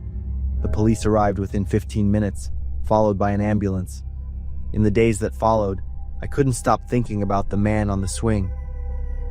The news reported that his name was Benjamin, 34 years old, a software engineer working at a startup in San Francisco. He had been missing for 3 days before I saw his body. According to his family, he had battled severe depression for years. Battled severe depression. That phrase kept echoing in my head. I knew that feeling, the feeling of being swallowed by darkness bit by bit. I had been there, on the edge, looking down into the abyss and wondering if jumping in would be easier. Without Milo, I might have ended up like Benjamin. I'm Selena. I live with my 7-year-old son, Jason. My husband suddenly passed away in a car accident. On the day of my husband's funeral, I no longer had the strength or tears to cry. Watching Jason intently focused on his game console, the little boy showed no awareness or special emotion about the current situation. I rushed over and snatched the console out of his hands. "Jason, do you know where you are? Look, do you see who's lying in there?" I shouted angrily, glaring at the boy, my hand pointing towards the coffin. Jason frowned, stood up, glared at me angrily, and ran out of the church. I didn't chase after him, as I was on the brink of exhaustion after nearly 3 days without sleep. My mind is empty, my heart is bleeding, and my legs are numb. Suddenly, Jason's scream rang out. "Let go, Mom! Mom!" I was startled. My mind returned to reality. The guests at the funeral also panicked when they heard Jason scream. I ran out, and Jason was being held tightly by a woman. The boy was panicking and struggling relentlessly. "What the hell are you doing?" I shouted, rushing over to grab the woman's arm and hug Jason. The woman suddenly screamed loudly, crying as she pointed her finger at me. "Be a good mother. He will come to you if you don't watch over the boy. You'll lose your child, just like I did." The people present and I stood there in silence, unable to understand what the woman was saying. But seeing her pain and despair, it was clear she must have gone through something terribly horrifying. A few days after my husband's funeral, I tried to pull myself together and get back to work. But the absence of his companionship truly feels like a nightmare. Jason is usually playful, stubborn, and very unpredictable. The boy always resists and shows an uncooperative attitude, which makes me feel truly helpless. Many times I have been harsh, scolded him, and even almost took action against the boy. Each time like that, the distance between mother and son grew farther apart. One day, I found a tape about a children's program in the mailbox in front of the house. I wasn't sure who had sent it, but the recipient's name and address were correct, so I brought it inside. The program teaches children about letters, numbers, as well as social and emotional skills. I was quite impressed, so I played it for Jason. He seemed interested and brighter, instead of being glued to the gaming console. But Jason just switched from the gaming console to the TV, watching that reality show all day and laughing by himself. "Jason, I'm letting you know that you'll have to turn off the TV in the next 10 minutes. It's 9 p.m. and you've already spent nearly 8 hours on TV today." Jason suddenly burst into laughter. It seemed like nothing I said had gotten through to him. "Jason," I said sharply, reaching out to turn off the TV. Immediately, the boy stood up, his face filled with anger, stomping his feet and clenching his fists. "You're showing attitude towards me. I didn't finish my sentence before Jason yanked the remote from my hand and slammed it hard onto the floor. I refuse to be your mother. I burst into tears, repeating those words once again. Jason looked at me with teary eyes and ran off. Merlin, I'm so tired. I wish you were here. I was completely exhausted, collapsed to the ground, and started crying uncontrollably. A long while later, after I had calmed down, I went up to Jason's room. Jason, can I come in? I patiently knocked on the door nearly 10 times, but all I got was silence. I opened the door and looked inside, panicked when I didn't see the boy. I ran down to the living room, the kitchen, the bathroom, the wardrobe, but Jason was nowhere to be found. It was already past 10 p.m. The last places to check were the backyard and the shed. I ran while calling out my son's name, hoping to find him, but once again, I was met with disappointment. I called the police, admitting that I had been negligent in raising and taking care of my son.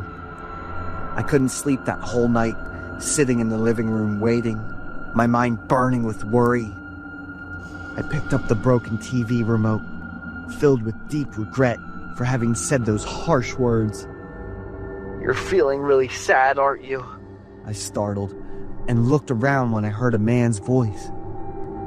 It turns out I had accidentally turned on the TV and the television program appeared.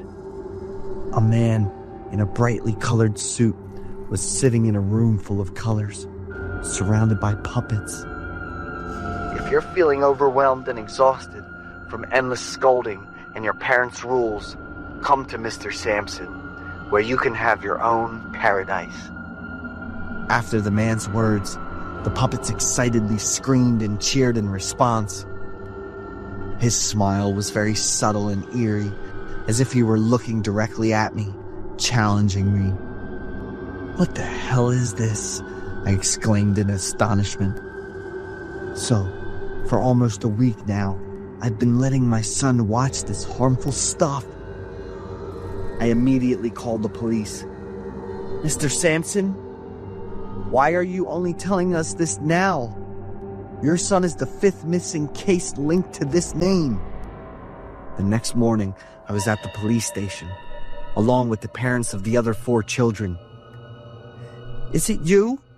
I was surprised to see the woman from outside the church on the day of my husband's funeral. He came, didn't he? The woman looked at me with a cold, unwavering gaze. The police informed me that the government had ordered the recall of all products related to Mr. Sampson, and his identity was still under investigation. The police were also analyzing the details of his program to identify possible locations where the children might be. After 3 days, Mr. Sampson's identity was confirmed. His real name was Samson Stone, 45 years old, and he was the owner of a company that produced children's programs and toys. Samson was an orphan. He had been adopted and had suffered severe abuse, nearly losing his life. At the age of 15, he ran away from his foster family and lived as a homeless person. A person with such a painful past. What would he do to those children? Nearly a week passed, and I neglected both my work and myself, constantly waiting for calls from the police, crying every night. Where is my son, and where are the other children? What will happen to them? One late evening, I received an urgent call from the police. They reported that they had found an abandoned house deep in the forest, suspected to be the place where the children were being held. I immediately rushed to the scene with the investigation team. When we arrived, the sight before us was an old, crumbling house with faint cries coming from inside. In a dark room, the children were huddled together, trembling in fear. I looked around and saw Jason. Jason!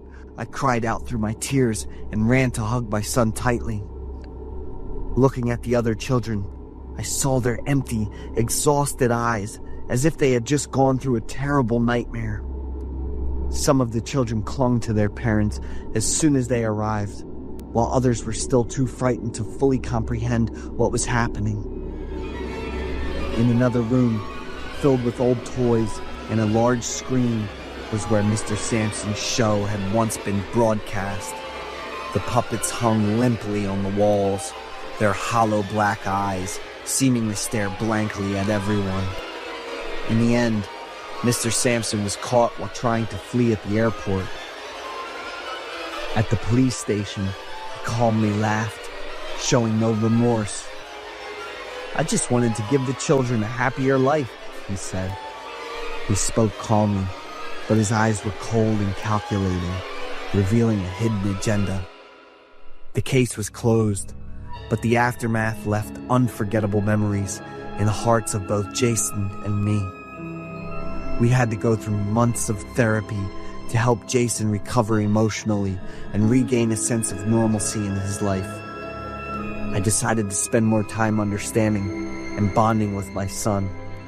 Samson was, in fact, a victim of his own tragic life, a product of enduring injustice and pain as a child. The horror Mickey mask. Who's hiding behind it? "Dennis, where are you?" I yelled, feeling so worried and helpless, looking for my 6-year-old. It was Sunday, so I took my kid to the playground because I promised him if he got good grades. Every time I went to the playground, park, or supermarket, I ended up playing hide and seek, all annoyed. When I run out of patience, I'll just call the radio station to find the lost kid. "Dennis, you want to make this your last trip to the amusement park?" I was so mad when I found him at the toy counter. "Mom, check it out, Giant Mickey," my son shouted. He was standing next to this man who looked like he was around 6 feet tall. The person had on a Mickey Mouse mask, but it looked all weird and messed up, just black and white. The black clothes and his tall frame made him look really giant. I figured he was a toy store employee. Out of nowhere, he hoisted my kid up on his neck and posed for a pic. The boy was giggling and threw his hand up like Mickey. I snapped a quick pic, helped my kid down, said thanks, and then we bounced. Lately, the local police are on the hunt for a murderer. Nobody knows what he really looks like. All we know is he usually shows up wearing a messed up Mickey mask in all black. I was totally speechless when I heard the news that night. I compared the footage from the CCTV the news showed with the pics I took of my kid that morning, and I just lost it and started crying. I checked my kid to make sure he was all right. Then I called the police to report what happened. My husband's away on a business trip, and it freaks me out to think my kid and I ran into that murderer. Please keep us safe. I begged the police for help. After the police left, I tried calling my husband, but the line was busy. I sent him a pic of my kid with Mickey and a message about what was going on, hoping he'd wrap up his work and get home soon. I locked the door real careful and checked it again. Then I hit up the store to order 3 more CCTVs and set up a time for them to come install them tomorrow. Out of nowhere, I felt like the house was way too big for just the 2 of us, and there were so many places to hide. I think I gotta call the whole construction crew to switch up the layout of the house. I went up to Dennis's room, and he wasn't asleep yet. I could hear him giggling as I got close to the door. "What are you doing, Dennis?" Mom, look. I jumped and shouted loud. My kid was wearing a Mickey mask on his head and dancing around. I rushed over, yanked off the mask, and tossed it on the floor. "Who let you play with these gross things?" I shouted, my eyes wide and my finger pointing right at my kid's face. The boy looked scared and his eyes were starting to fill up with tears. Dennis ran to the bed and wrapped himself up in the blanket. I grabbed the mask, and asked Dennis where it came from, like really urgently. But all I got back was my kid sobbing. I called the police back and handed them the mask. I couldn't calm down, and my body was shaking with every stutter. I asked the cops for a protective order, and they totally agreed right away. The whole week after that was just awful. My kid and I switched to online learning and working from home. Dennis wouldn't stop fussing and throwing tantrums because he felt cooped up, which was driving me as nuts as being strained by a 44-pound fishing line. My kid and I were getting more and more at odds and distant. He kept asking about the mask and wanted me to give it back. "Stop yelling and acting out, Dennis. You still haven't told me where you got that mask." "It's my secret," he yelled with all his stubbornness and bolted upstairs. I flopped down on the sofa, covering my face, feeling totally helpless. "Dana," my husband called out. He got back from his 3-month business trip. I ran over and hugged him tight, then just started crying. After chatting for a bit, my husband said he wanted to head upstairs to see our kid. A few minutes later, I went to Dennis's room and Mickey, the killer, was right in front of me with my kid on his neck. "Mom," Dennis waved, looking super happy. "I'm back," the killer said, sounding just like my husband.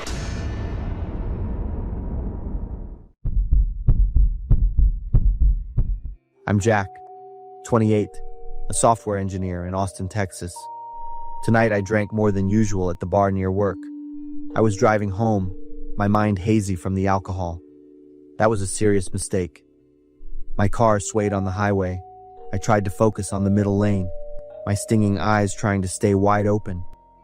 Suddenly, a red car zoomed out from the right lane. No turn signal, no warning. I slammed on the brakes, feeling the tires slide on the pavement. A few seconds later, the car spun sideways, its rear tires scraping against the concrete median with a piercing screech of metal. The loud noise made me a bit more alert. My heart pounded as I realized what was happening. I pulled over to the side of the road, my hands trembling, clutching the steering wheel. Cold sweat ran down my back. I needed to sober up before continuing. Looking around, I saw the neon sign of a Wendy's about 200 yards away. I quickly steered my car to the restaurant. The large parking lot was almost empty, with only an old brown car parked far off in the left corner. Its headlights were still on, but there was no one in the car. I parked near the entrance. The automatic glass doors of the restaurant opened with a soft hiss. The bright white lights inside the restaurant made me squint. The cold air from the air conditioning hit my face, making me a bit more awake. Behind the counter, a young girl stood. Her uniform shirt had dark brown dried stains on the shoulder and chest. Maybe ketchup. "Hi, what can I get for you?" "I'll have a beef burger and a medium soda. Anything else?" "We also have fresh hot cheese." I shook my head.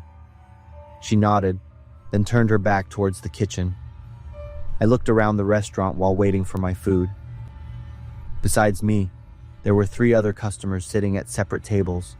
An old man in his 60s, wearing a black leather jacket, sat in the left corner.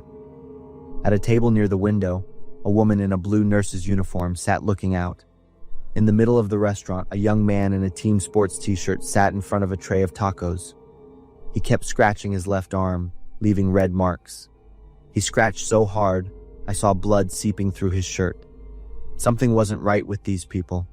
All of them had grayish-blue skin, just like the employee.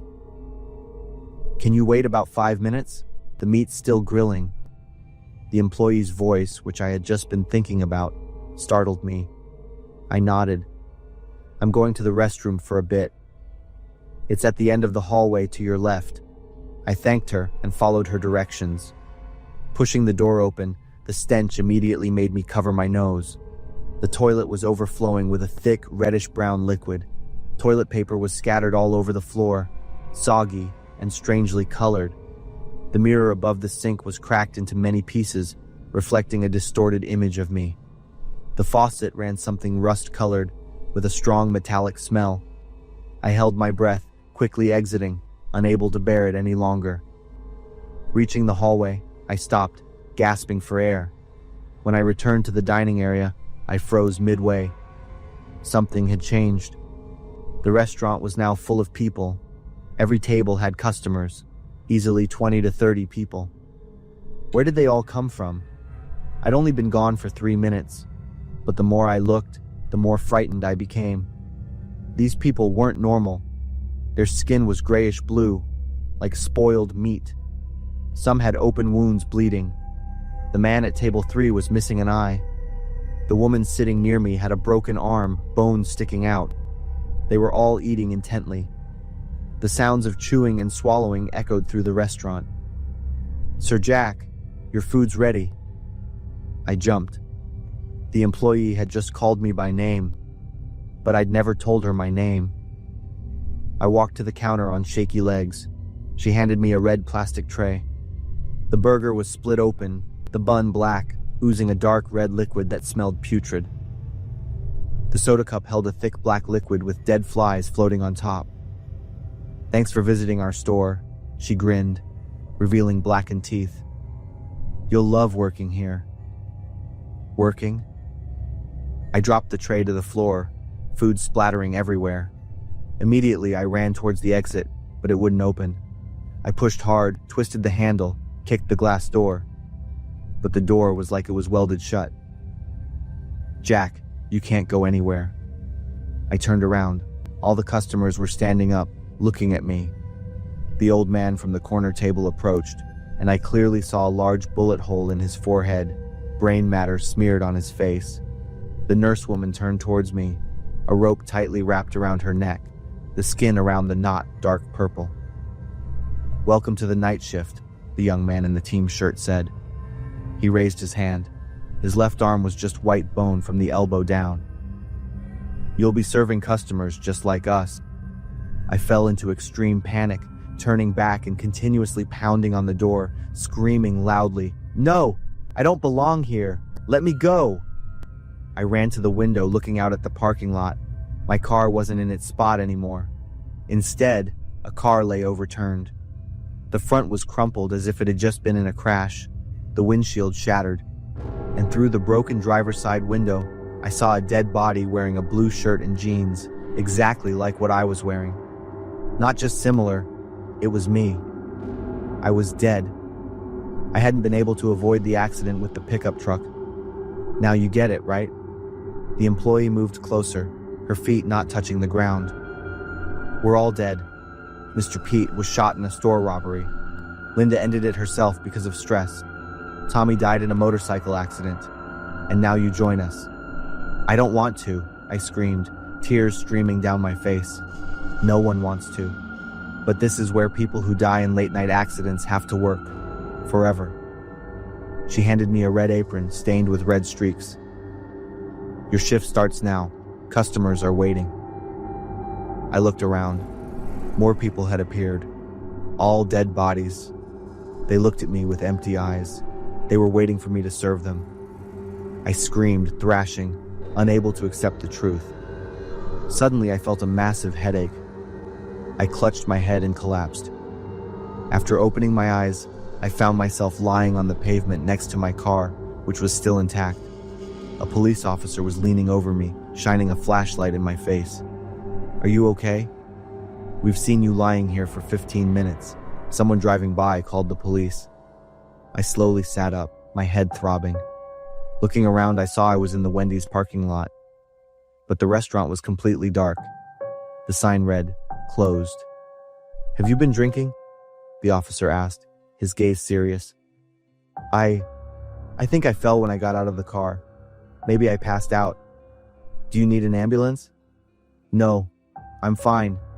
Just a little dizzy. I'll have to take your license, and you'll get a summons for driving under the influence." I ran my hand through my hair, feeling ashamed and confused. The police called a taxi for me. While waiting, I couldn't stop looking towards the restaurant. Through the dark windows, I swore I saw a faint figure standing behind the counter. A blonde girl in a red uniform, as if waiting for the next shift. But when I looked closer, it was just the reflection of the streetlights on the glass. Maybe so.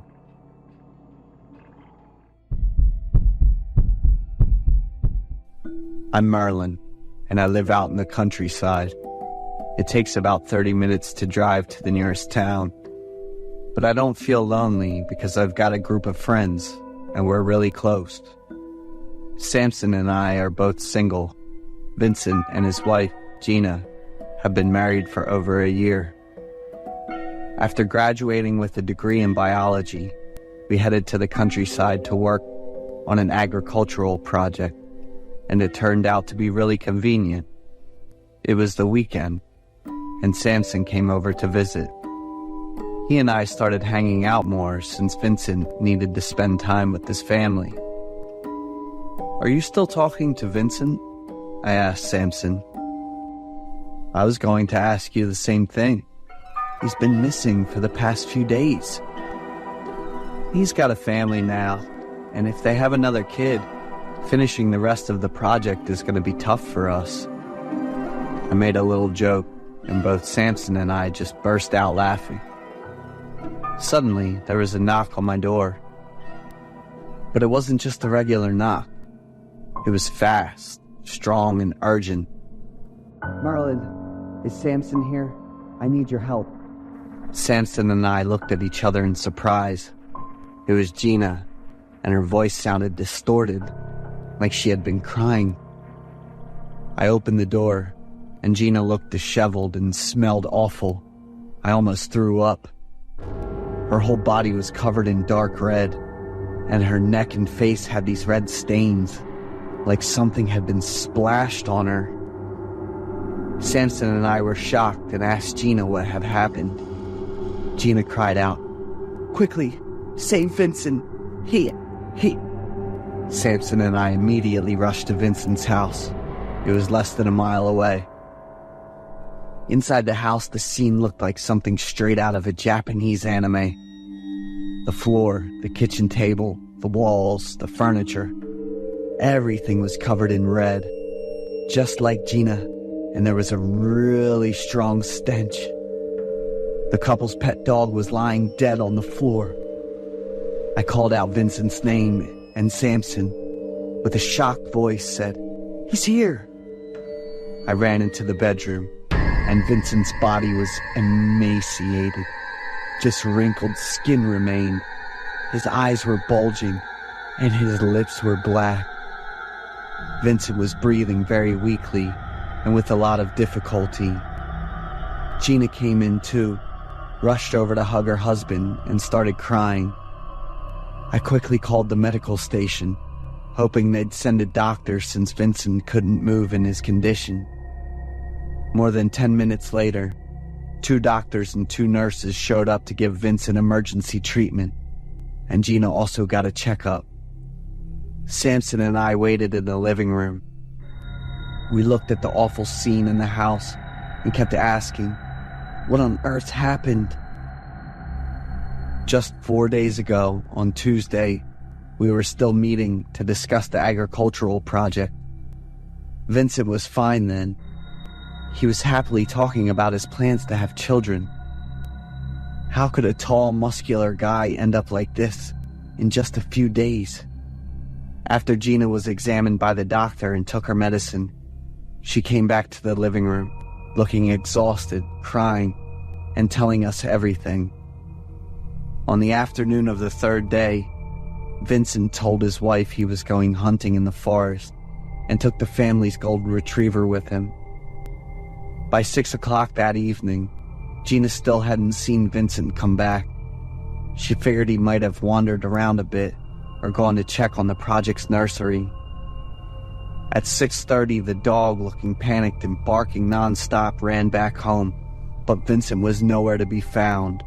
The dog's behavior led Gina into the forest. After walking a short distance, Gina started to hear Vincent calling for help. He was stuck in a hole in the ground. According to Gina, the hole was pretty deep, with animal carcasses at the bottom and a terrible stench. After struggling for a while, Gina found a rock to help Vincent get up. Using both hands, he managed to swing up to the edge of the hole, and with Gina pulling him up, Vincent finally escaped after being stuck down there for over 3 hours. That night, Vincent went straight to bed after taking a shower, without having dinner. Gina thought it was because he had lost a lot of strength. Early the next morning, Vincent's strange behavior started. He didn't talk or react at all. He just lay on the bed staring at the ceiling. Vincent also didn't eat or drink anything for 2 days. But on the third and fourth days, Gina noticed that half of the food in the cupboard had gone missing. At first, she thought the dog might have eaten the food, but then she found trash bags and bones that Vincent had hidden under the bed. Vincent ate a lot. For most of those 2 days, he just kept eating and eating, but he vomited several times, and his body was visibly emaciated. Gina cried out. I suggested taking Vincent to the medical station, but he just sat there eating and looked at me with this lifeless gaze. Suddenly there was a loud crash, and Vincent screamed in pain. The three of us rushed into the bedroom. The doctors and nurses were standing in a corner of the room. Vincent was continuously vomiting red liquid, but this time it had horrifying creatures in it. They looked like maggots but were gray and larger.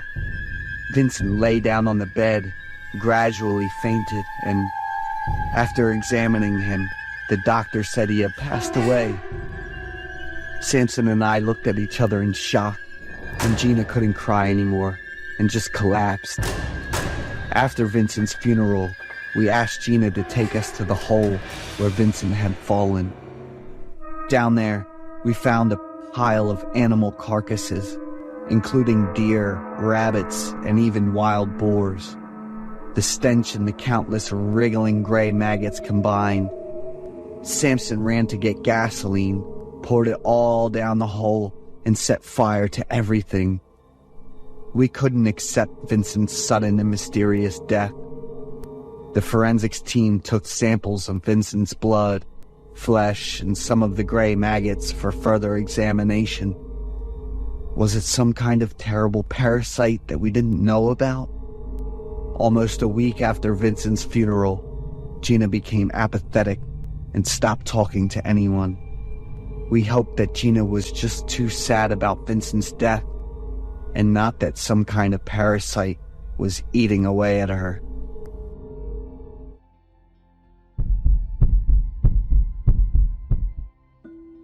I am Julia, 22 years old, a girl who used to live life to the fullest with endless parties. Music, alcohol, and loud laughter were the things that made me feel free, unbound. I have many friends, but most of them are just people I've met through a few parties. I didn't care much because to me, life was about enjoying every moment, until that fateful night that changed everything.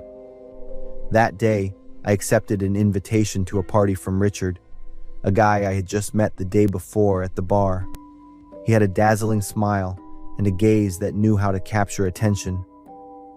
Richard offered, and I did not hesitate to accept. I was used to invitations like that, no need to think too much about it. My memories after that shattered, as if someone had turned off the switch in my mind.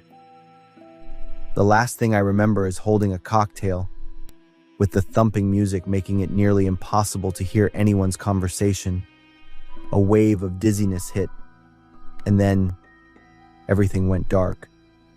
I woke up with a headache pounding like a hammer. A burning sensation ran all over my body, as if every muscle had been tortured. When I opened my eyes, I found myself curled up in a bush, trying to look closely at my surroundings, which were by the side of a highway. The cold wind sliced into my skin, making me shiver. I raised my hand and slapped my head a few times to wake myself up. Looking at my body, the short dress was dirty and torn to pieces.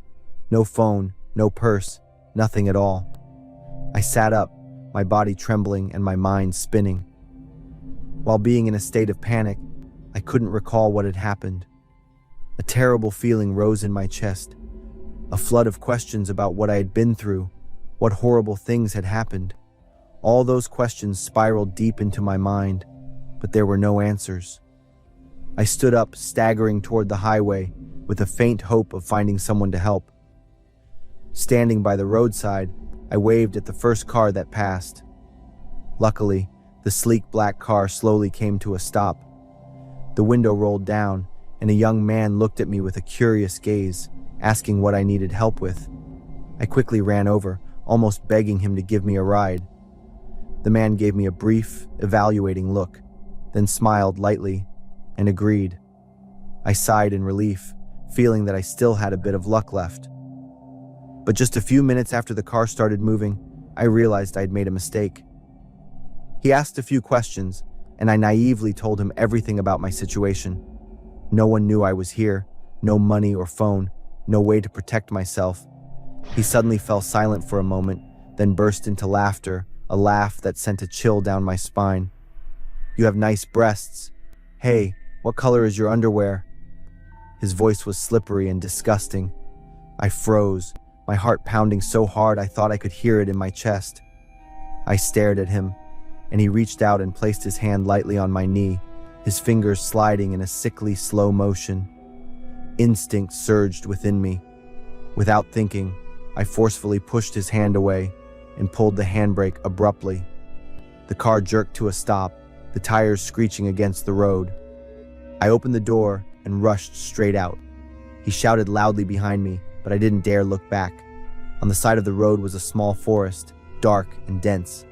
I used all my remaining strength to run desperately into the forest, ignoring the branches hitting my face, ignoring the pain from the high heels digging into my feet.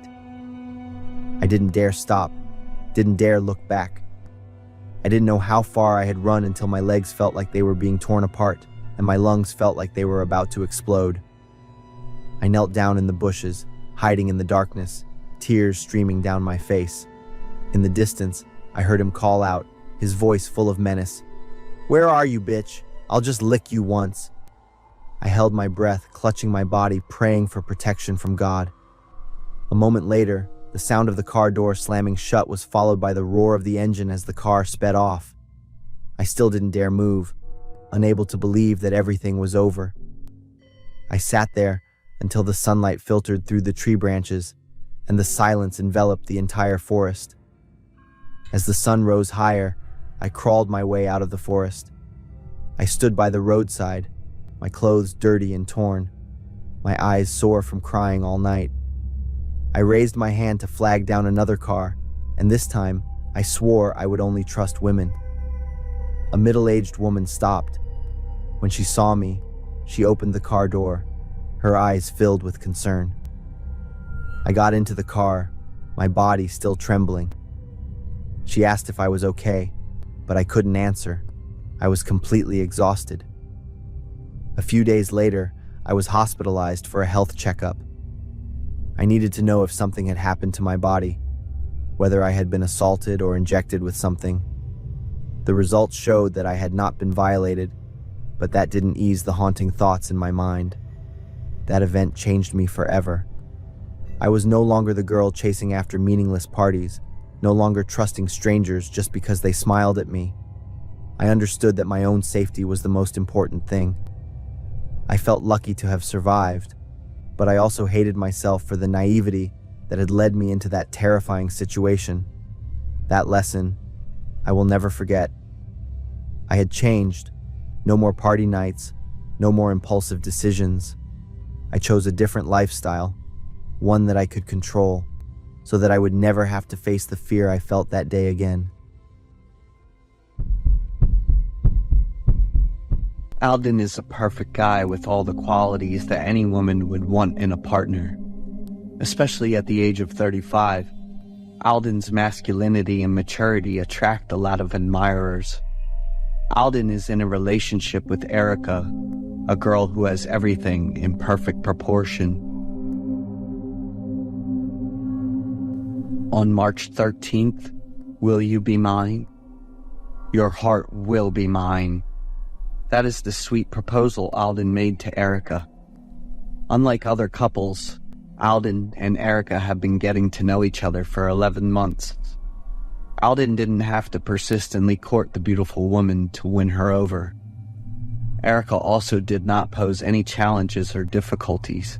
In fact, she had fallen for Alden from the very beginning. Their relationship just needs one more formal proposal to become a perfect couple.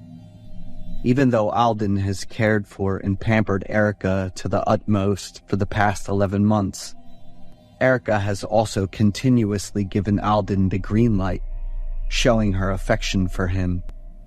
But their relationship remains ambiguous. Erica is determined not to propose first. According to her viewpoint, it is the man's responsibility to take the initiative.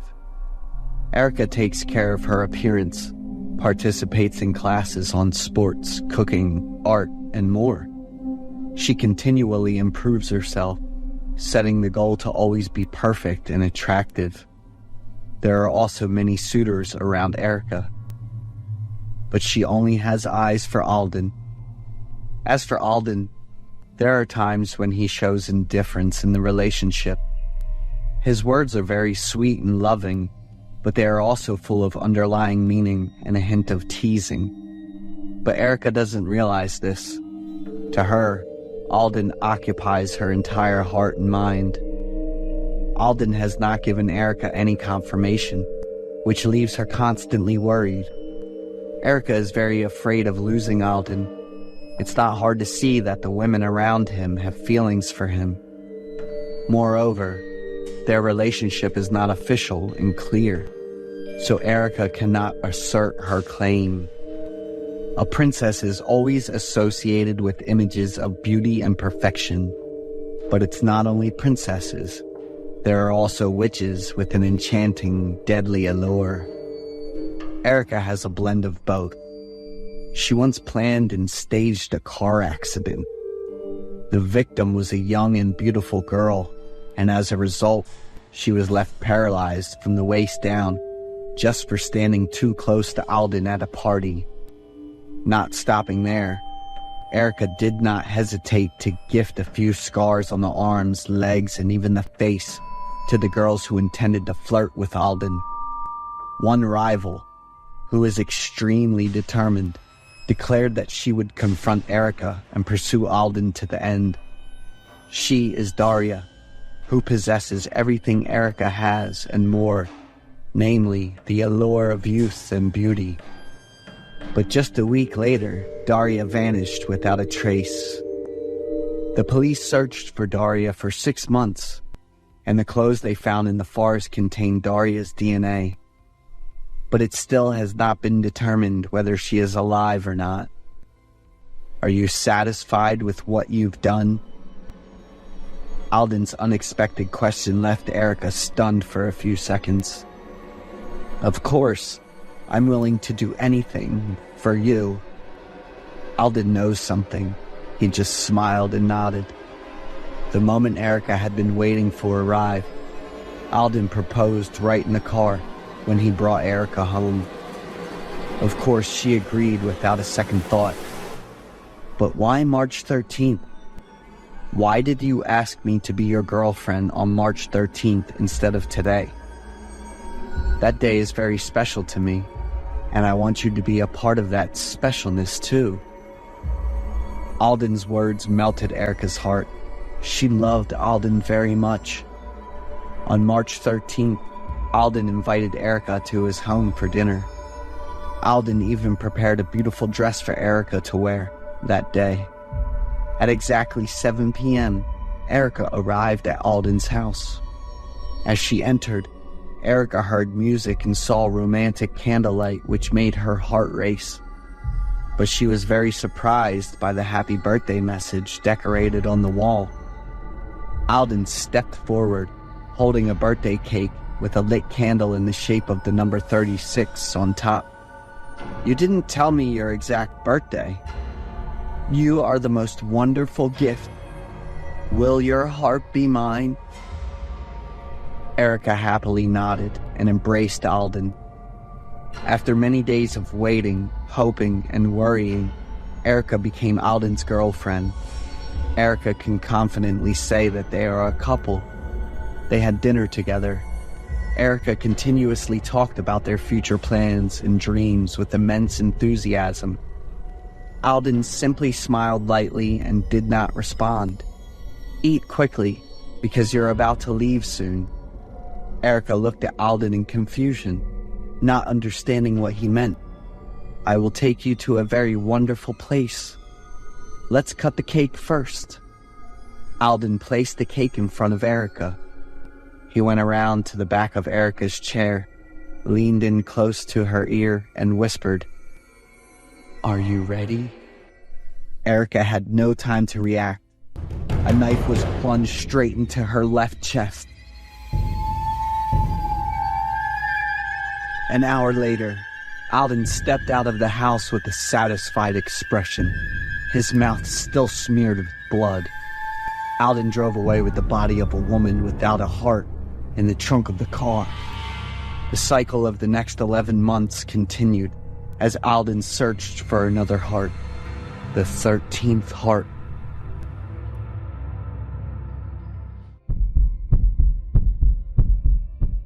My name's Lewis, 27 years old.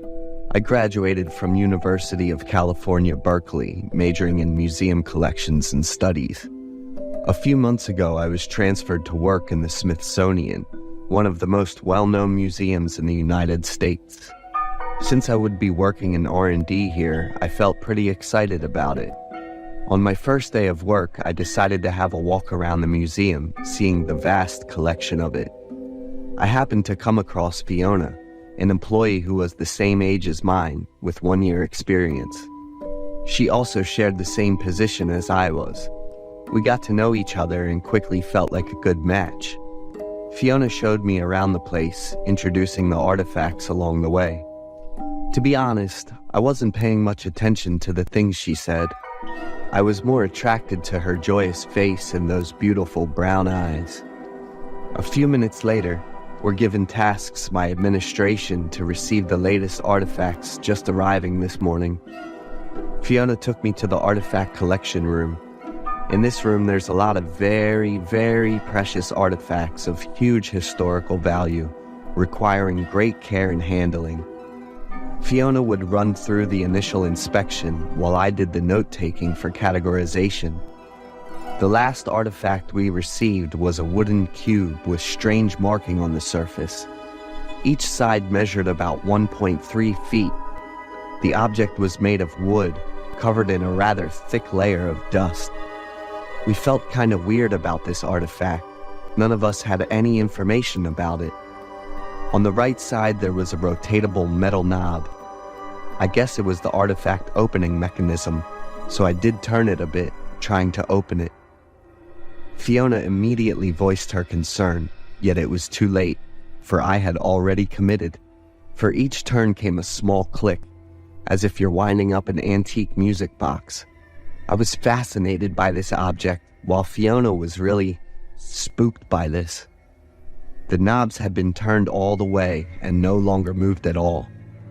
I and Fiona attentively watched over the box. There wasn't anything happening after a few seconds. Then, suddenly, a clown jumped out from the box, followed by a sinister laughter. Startled, Fiona fell backward, which also startled me. There was a rather big clown shoved within the classic jack-in-the-box, giving out a grin, bobbing back and forth on the spring-powered mechanism. Fiona was disturbed by the laughter, in stark contrast to my fascination. The clown figure was kinda ugly, creepy dark reflection with two big sunken dark eyes. The clown had a wide open gape, which the sinister laughter came from. To be honest, it's kinda creepy when you see it further and further. My guess was this jack-in-the-box was an antique toy, which we quickly left aside to focus onto our work. It was the first day of work. Because I want to show off a little bit with my new colleague, I stayed all the way late into the night, until both of us were exhausted by the work after tons of documentation about all the artifacts. So I decided to invite Fiona to dinner, which she declined, for her boyfriend would come to pick her up. Oh, it was a bummer. Fiona had a boyfriend already. So she left the scene first, leaving me alone with bitter disappointment. The next day I went to work early, opening the office with the Jack-in-the-Box right in front of my door. Okay, who left it here? Because aside from me and Fiona last night, nobody would be here ever since, huh? Fiona arrived right after that, and when I asked her about the box, she wasn't sure either. Ever since we're out of the office yesterday, nobody would touch it then. After a quick inspection, we found that the box remained intact. We left it aside and dived into our work. Around lunchtime, I came to the archive room and unexpectedly, the box appeared there again. This time, I did a more careful observation of the object. There was some unintelligible marking on the box, as well as a number 0 on the top of it. This object really intrigued me. It must be someone really intrigued by it in the museum staffs that they left it all over the place like this. Suddenly, the knob rotating on itself, clicking over each knot. This startled me, frozen me on my track, glued my gaze into the strange artifact. Fiona then called my name from afar and snapped me out of my trance. The box suddenly stopped turning on its own, too. Fiona asked me why I was idling for such a long time. I answered back with my experience and questions about the mysterious box.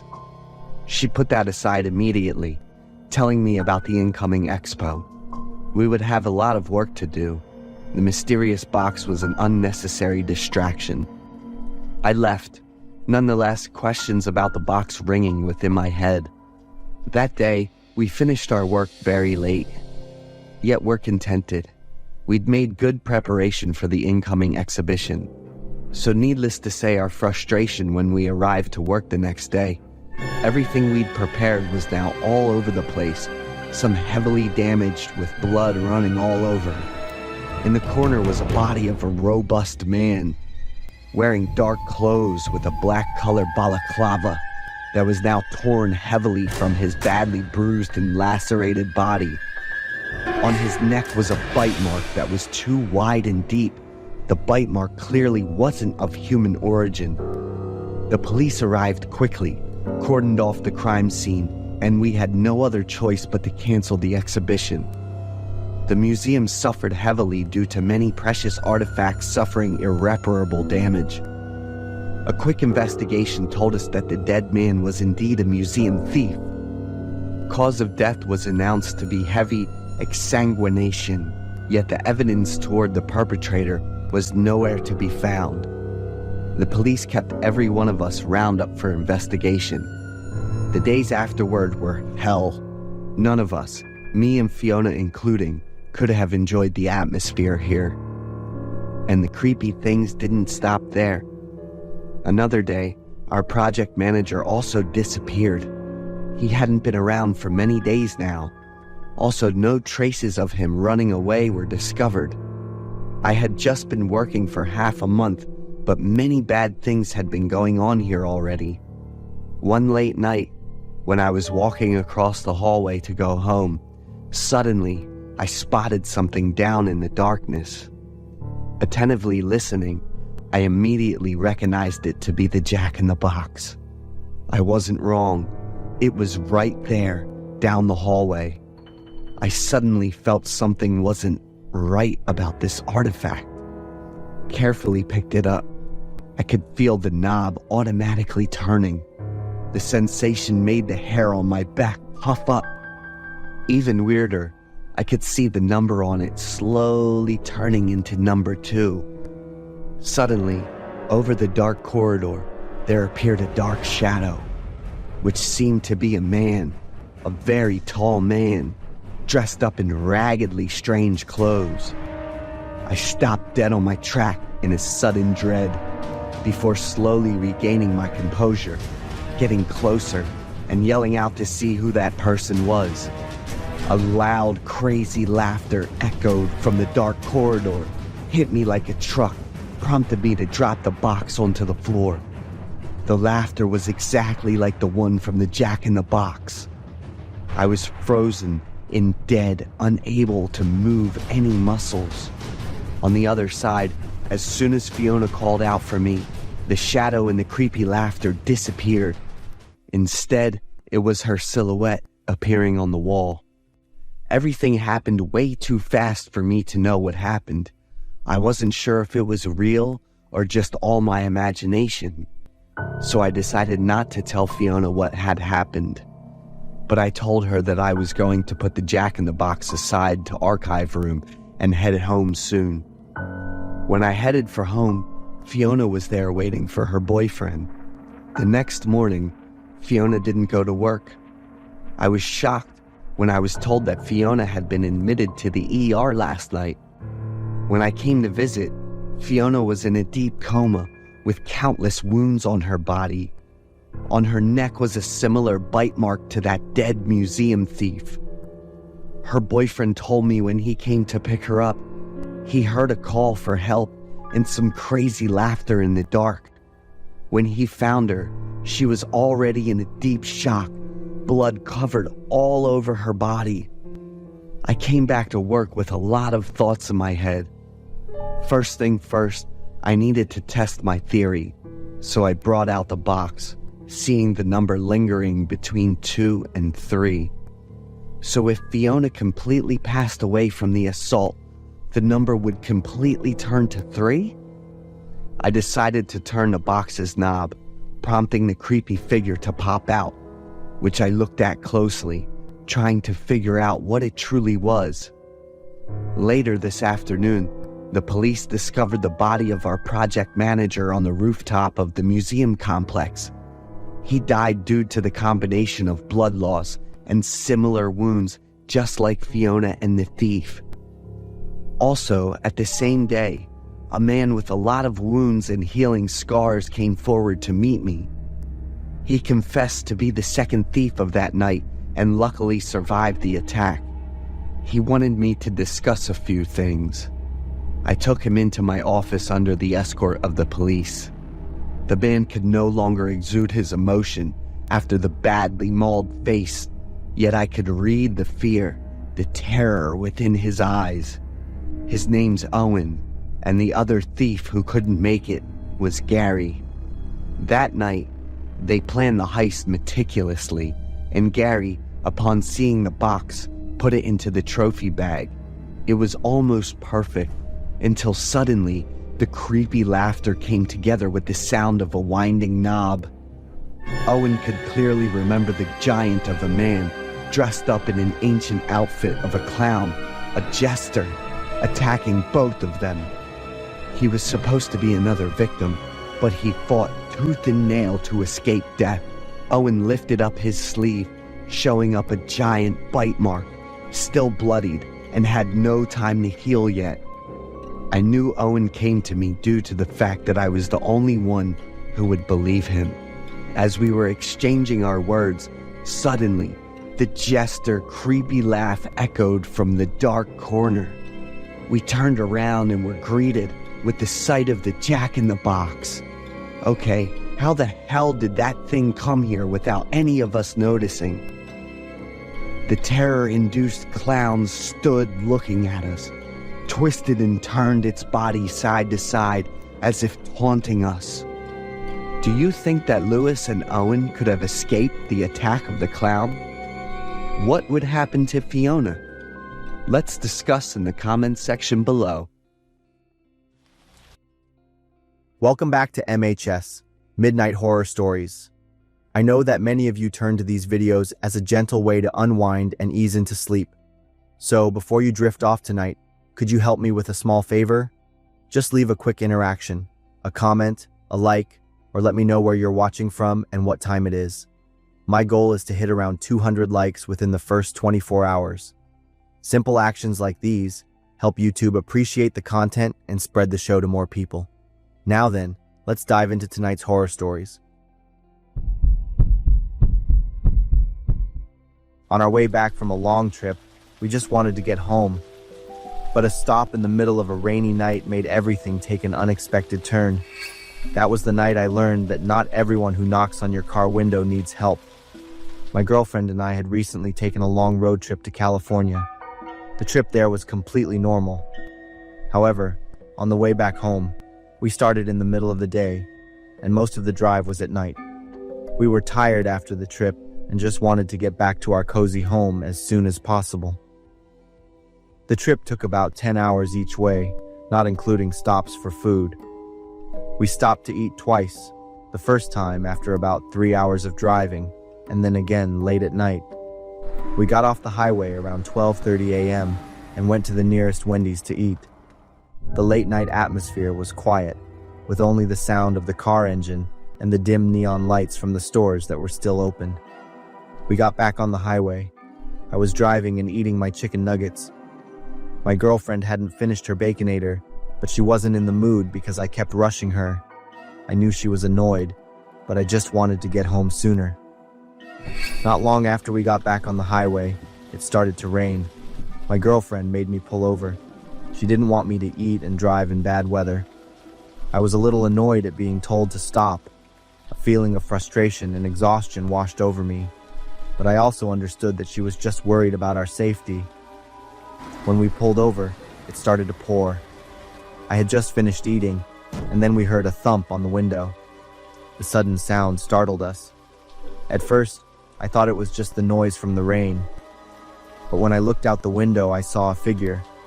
I didn't want to roll down the window because the rain was so heavy, but through the loud sound of the rain hitting the car, I couldn't hear what the person outside was saying.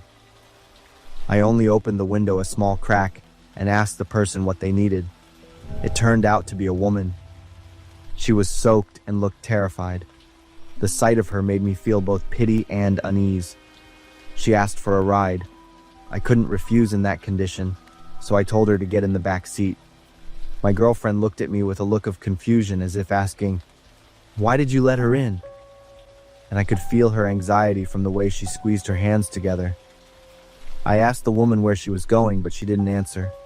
Her strange silence made the atmosphere in the car feel suffocating. My girlfriend glanced at the woman and then at me with a worried look.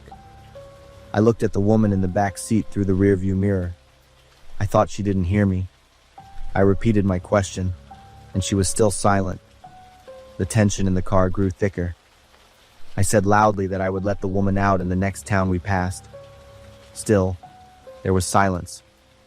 This time, it seemed like she was ignoring us.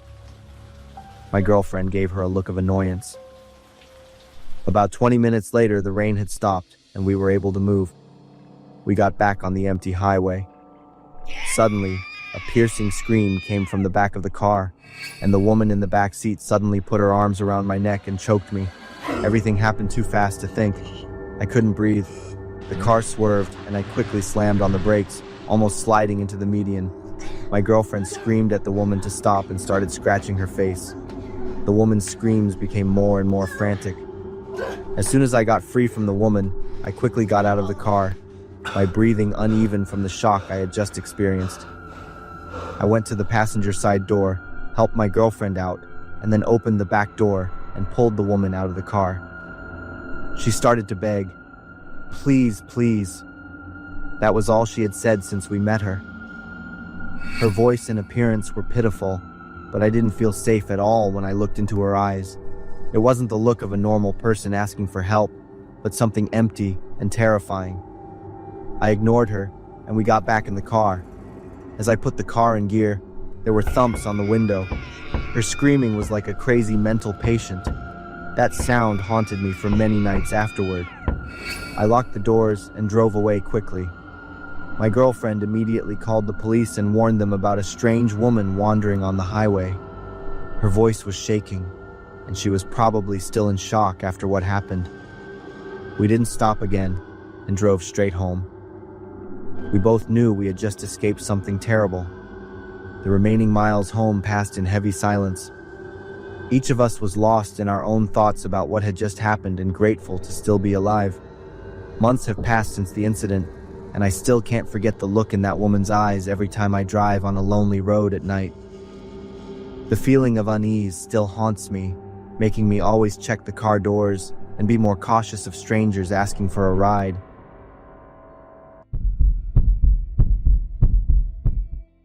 We just wanted to get away from the suffocating atmosphere of the base for the weekend.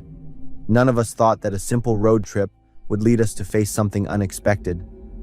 At the time, I was 24, a recent college graduate, and had been stationed at Goodfellow Air Force Base in San Angelo, Texas, as a communications specialist.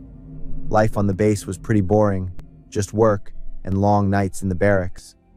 That is until I met two friends. Reese was a radar technician, and Jalen was an officer. We decided to drive to Austin to escape the stuffy atmosphere of the base. Jalen offered to use her car.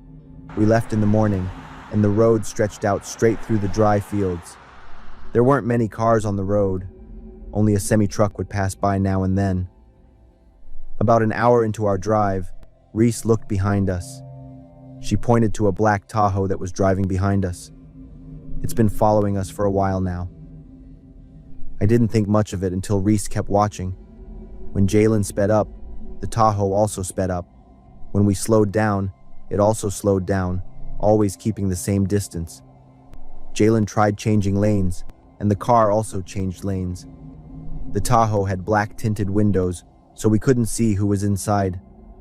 Looking closer, I saw a small black light bar on top of the car, but I wasn't sure. We kept driving for a while. Then the Tahoe turned on its warning lights and pulled us over. So my guess about the lights was right. "Undercover cops?" Jalen mumbled, and slowly pulled over to the side of the road. The Tahoe stopped right behind us, with its lights still flashing, but there was no siren sound. A tall man got out of the Tahoe, wearing a police uniform. I watched him every second. When he got close enough, I realized that he didn't have the word "police" clearly on his chest or hat, just a small patch on his sleeve that I couldn't read. Instead of going straight to the driver's window, he slowly walked to the back of our car, where he stood for a few seconds, looking through the rear window. Reese rolled down her window and asked what was wrong, but the man didn't answer. He slowly approached the driver's door, his face emotionless as he looked at each person in the car. "Driver's license and registration." Jalen reached for her license in her purse and asked, "What did we do wrong?" But there was no answer. Still, she reluctantly handed over the documents. The man went back to the Tahoe and sat in it for a long time. About 15 minutes passed as we sat in silence, watching him through the rearview mirror. Finally, the Tahoe door opened again, but this time, it wasn't just one man. 3 men got out. They were all wearing the same uniform, but I still couldn't see any official markings. When they got closer, I could clearly see their harsh faces and cold eyes. The one in the lead had a small scar running from the corner of his eye down his cheek. "Is your father a service member?" The question was completely unexpected. He pointed to the U.S. military sticker on the back window of Jalen's car. "No, sir. I am a service member."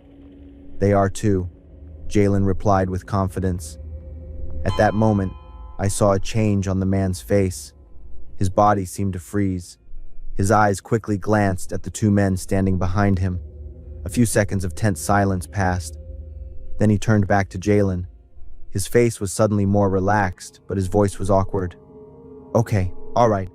I'll let you off with a warning this time, but you should drive slower on this road." He gave her the documents back and wished us a good day. The 3 men went back to the Tahoe, got in, and sped away while telling us to drive slowly. We stayed in our car and didn't drive away yet. Reese argued that they were not real police officers, citing her reasons. No clear badge, and why would he ask about Jalen's father when it had nothing to do with a traffic violation? Jalen also wondered why there were 3 men when police usually only go in groups of 1 or 2. We decided to turn back to the base instead of continuing to Austin. The whole way back, Reese kept saying that those men were definitely up to no good. A week later, we were watching the local news. On the screen, a reporter was standing next to a ditch by the highway, only about 20 miles from where we were stopped. 2 bodies had been found there, a middle-aged couple. The reporter announced that the victims had been robbed and murdered. The car found near the scene was a black Tahoe, which had been reported stolen 3 months earlier in Arkansas. We were stunned after hearing the news. We immediately called the police to provide information about our encounter a week earlier. They took our statements and said they would investigate, but I knew it was too late. Those men had disappeared without a trace.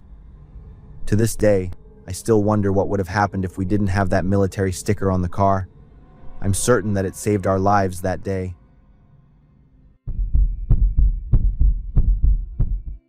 About 10 years ago, I was driving alone from New Jersey to Texas to visit my parents. On the way, on a deserted stretch of road, my car started acting up. I kept mumbling a prayer to my car. This was not the time or place to have car trouble. I pulled the car over, opened the hood, and looked at the engine. The car definitely had a problem, but I didn't know anything about engines to figure out what was wrong. I was panicking and didn't know what to do. I didn't have an AA membership, and my friends were thousands of miles away. I felt completely alone and unsafe, like I was in the middle of a never-ending void. There was nothing around but cornfields and a long, empty road. The wind blew through the corn stalks, making a rustling sound that made me feel even more isolated. A few minutes later, a white pickup truck with no front license plate slowed down and stopped right behind my car. A man in his 40s, with a rugged look, messy curly hair, and an uneven long beard, got out. He didn't greet me or ask what was wrong. He just introduced himself as a mechanic and bent down to look at my car's engine. I felt uncomfortable with the way he was looking at me, but I thought to myself that I might be too suspicious. After messing around for a while, he said he needed a compression test kit and that his friend, who was also a mechanic, could bring it. He complained that his phone was dead and asked to borrow mine. At this point, I started to hesitate, but I quickly thought that if I didn't accept his help, there was no other way. As soon as I handed him my phone, he pulled a gun from his jacket, pointed it at me, and ordered, "Sit down on the side of the road and don't do anything stupid." I stared at the gun, frozen. My hands and feet were shaking and my mind was blank. I did what he said and my heart was pounding so hard I thought it was going to burst. He went through my pockets, took my wallet, my laptop, and made me tell him my phone password. Done. He got into his truck and drove away, leaving me on the side of the road with a cold emptiness and a feeling of complete helplessness. I stood there shaking and angry. I gritted my teeth and swore I would find him. Luckily, a little later, another man in a pickup truck drove by and helped me start my car. The man kept asking me if I was okay, but I just nodded robotically, my mind still in a daze. And to be honest, I didn't trust anyone anymore, even though he had just helped me. I continued my journey to my parents' house. The next few weeks were a continuous cycle of canceling cards, getting new documents, changing passwords, and trying to recover what I had lost. Every time I got a call from a bank or checked my email, I was terrified that something else bad would happen. About 2 months later, I received a letter from a strange bank thanking me for opening a new line of credit. I stared at the letter. Then came a letter from Best Buy with a credit card in my name and over $1,000 in transactions in a strange town in Tennessee.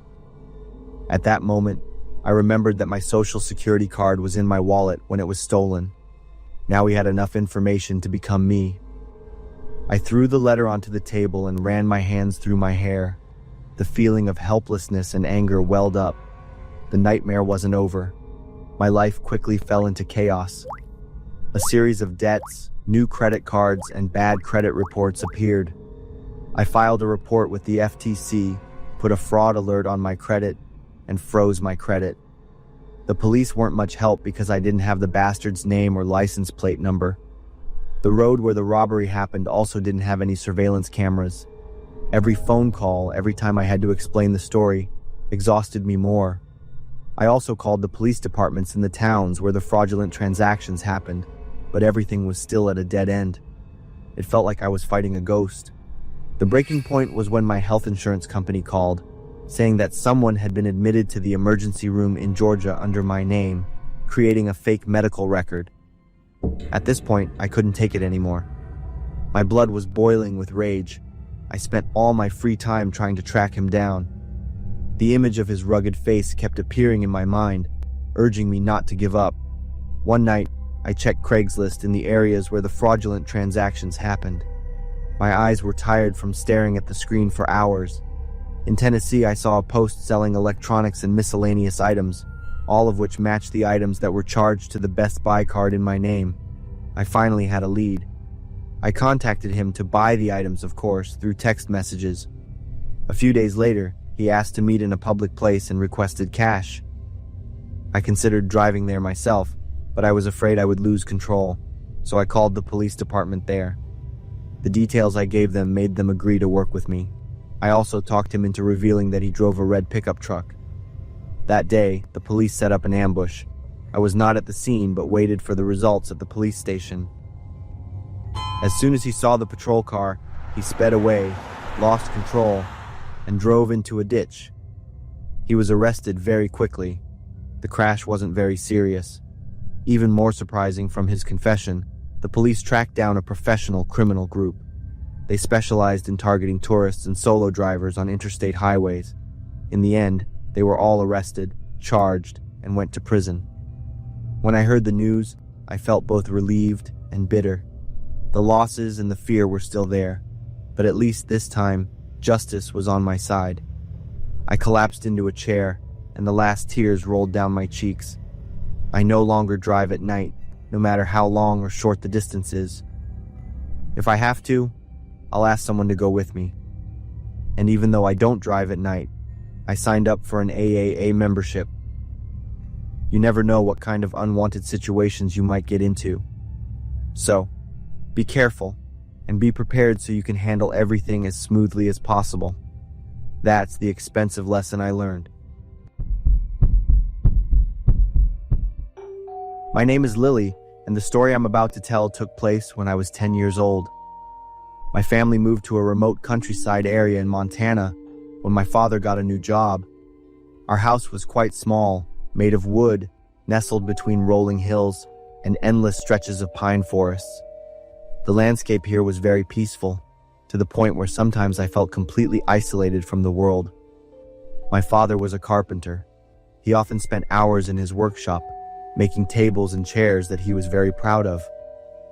My mother stayed at home as a housewife and took care of the family. There weren't many neighbors around our home and no one my age, so I spent most of my time either playing alone in the backyard or reading books in my room.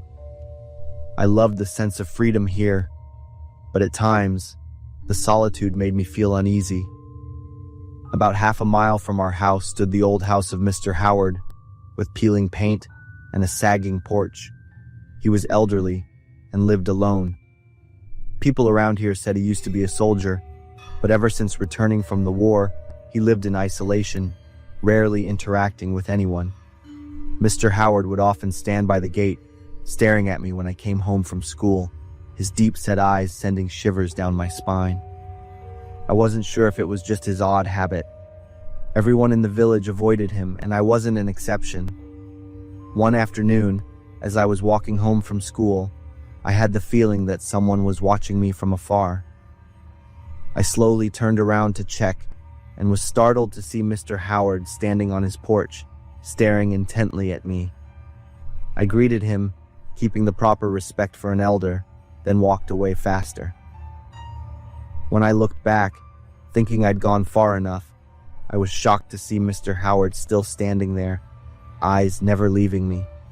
A faint smile on his face made me want to run, but also made me curious. That evening, it was quite late, and I didn't want to sleep because I was engrossed in a new toy my father had given me that afternoon. Suddenly, I noticed the flashlight light flashing through my bedroom window. At first, I thought it was just a car's headlights or someone's flashlight, but my room was on the second floor, and the light always came from a specific spot outside the pine forest, repeating several times. I covered myself with the blanket, tightly closed my eyes, and hummed a familiar tune I often sang whenever I felt anxious, then eventually fell asleep without realizing it. The next morning, I didn't tell my parents, maybe because I was used to dealing with things on my own after being alone for so long. One late afternoon, while playing in the backyard, I happened to see Mr. Howard standing near the forest behind our house, holding something shiny in the sunlight. He kept waving the object in his hand, muttering angry curses and scolding. I stared for a few seconds, then suddenly realized that it was a blade, the sunlight reflecting sharply on its metal surface. A sudden chill ran through me. I quickly ran into the house and locked the door. My heart pounded in my chest, but curiosity still lingered, so I peeked through the window to see if Mr. Howard had left. My mother noticed my strange behavior and asked if something had happened. I was about to tell her, but then I shook my head and smiled weakly. I was afraid she wouldn't believe me and would think I was imagining things. That evening, the light didn't just flash through the window, but lingered longer. I quickly pulled the blanket over my body, trying to control my breathing. My heart raced, and I couldn't bring myself to stand up and look. When I couldn't bear it any longer, I was about to call my parents when the light suddenly went out, and everything returned to the eerie silence. It took me a long time to fall asleep, my eyes heavy. The next morning, my father discovered strange footprints near the window while cleaning the backyard. The footprints were large, with mud clearly left from the forest. My mother mentioned that she had also heard footsteps the previous night. Immediately, I told my parents about the 2 times the light had flashed into my room through the window. I burst into tears, my 10-year-old strength having reached its limit. From that day on, I could feel the tension quietly spreading throughout the family, like a small flame smoldering. That night it rained heavily, and the wind howled through the cracks in the doors, with tree branches scraping against the window like eerie whispers. I tried to focus on my book to forget everything, but then a soft knock came from the window. I froze for a few seconds, then trembling, I went over and drew back the curtains, only to be stunned. Mr. Howard was standing on a ladder, his face so close that I could see every wrinkle. He knocked again, and with his other hand, pointed to the door. His lips moved as though he wanted to say something, but I couldn't hear anything. I screamed and ran straight to my parents' room, incoherently pointing toward the room, tears streaming down my face. My father grabbed the shotgun and rushed to my room, while my mother called the police. Even though my mother held me tightly, a coldness still enveloped my body. When the police arrived, they didn't find Mr. Howard, but they discovered a ladder and a flashlight left near the window. The footprints led deep into the forest and then disappeared, possibly erased by the heavy rain. The next morning, the police came to Mr. Howard's house. The front door was unlocked and the inside was messy, filled with old items. On the old sofa, Mr. Howard's body was found, still drenched from the rain. His face was covered by his disheveled hair, and his eyes were still wide open, staring at something tightly clutched in his hand. It was a photo of a little girl who looked very much like me, standing in the middle of a field of flowers, her eyes shining with happiness. The police continued their investigation and discovered that the girl in the photo was Mr. Howard's daughter. She had passed away many years ago in an accident on a stormy night when he was still serving in the military. Mr. Howard couldn't overcome the shock of losing his daughter. Perhaps when he saw me, he mistook me for his daughter. His many stares were actually him keeping watch, and the flashlight shining through the window was his way of trying to protect his little girl from some danger.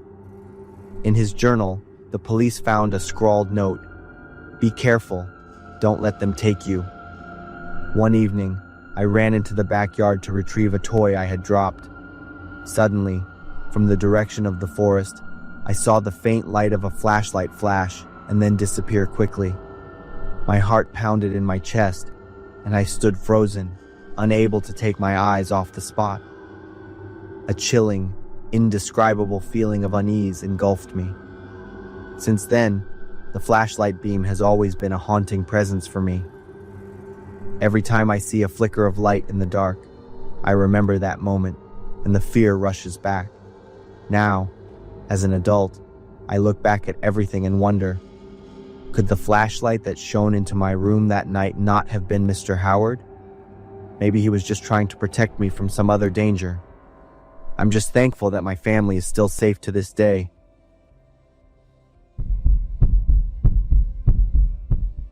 I'm David, and I'm about to turn 30.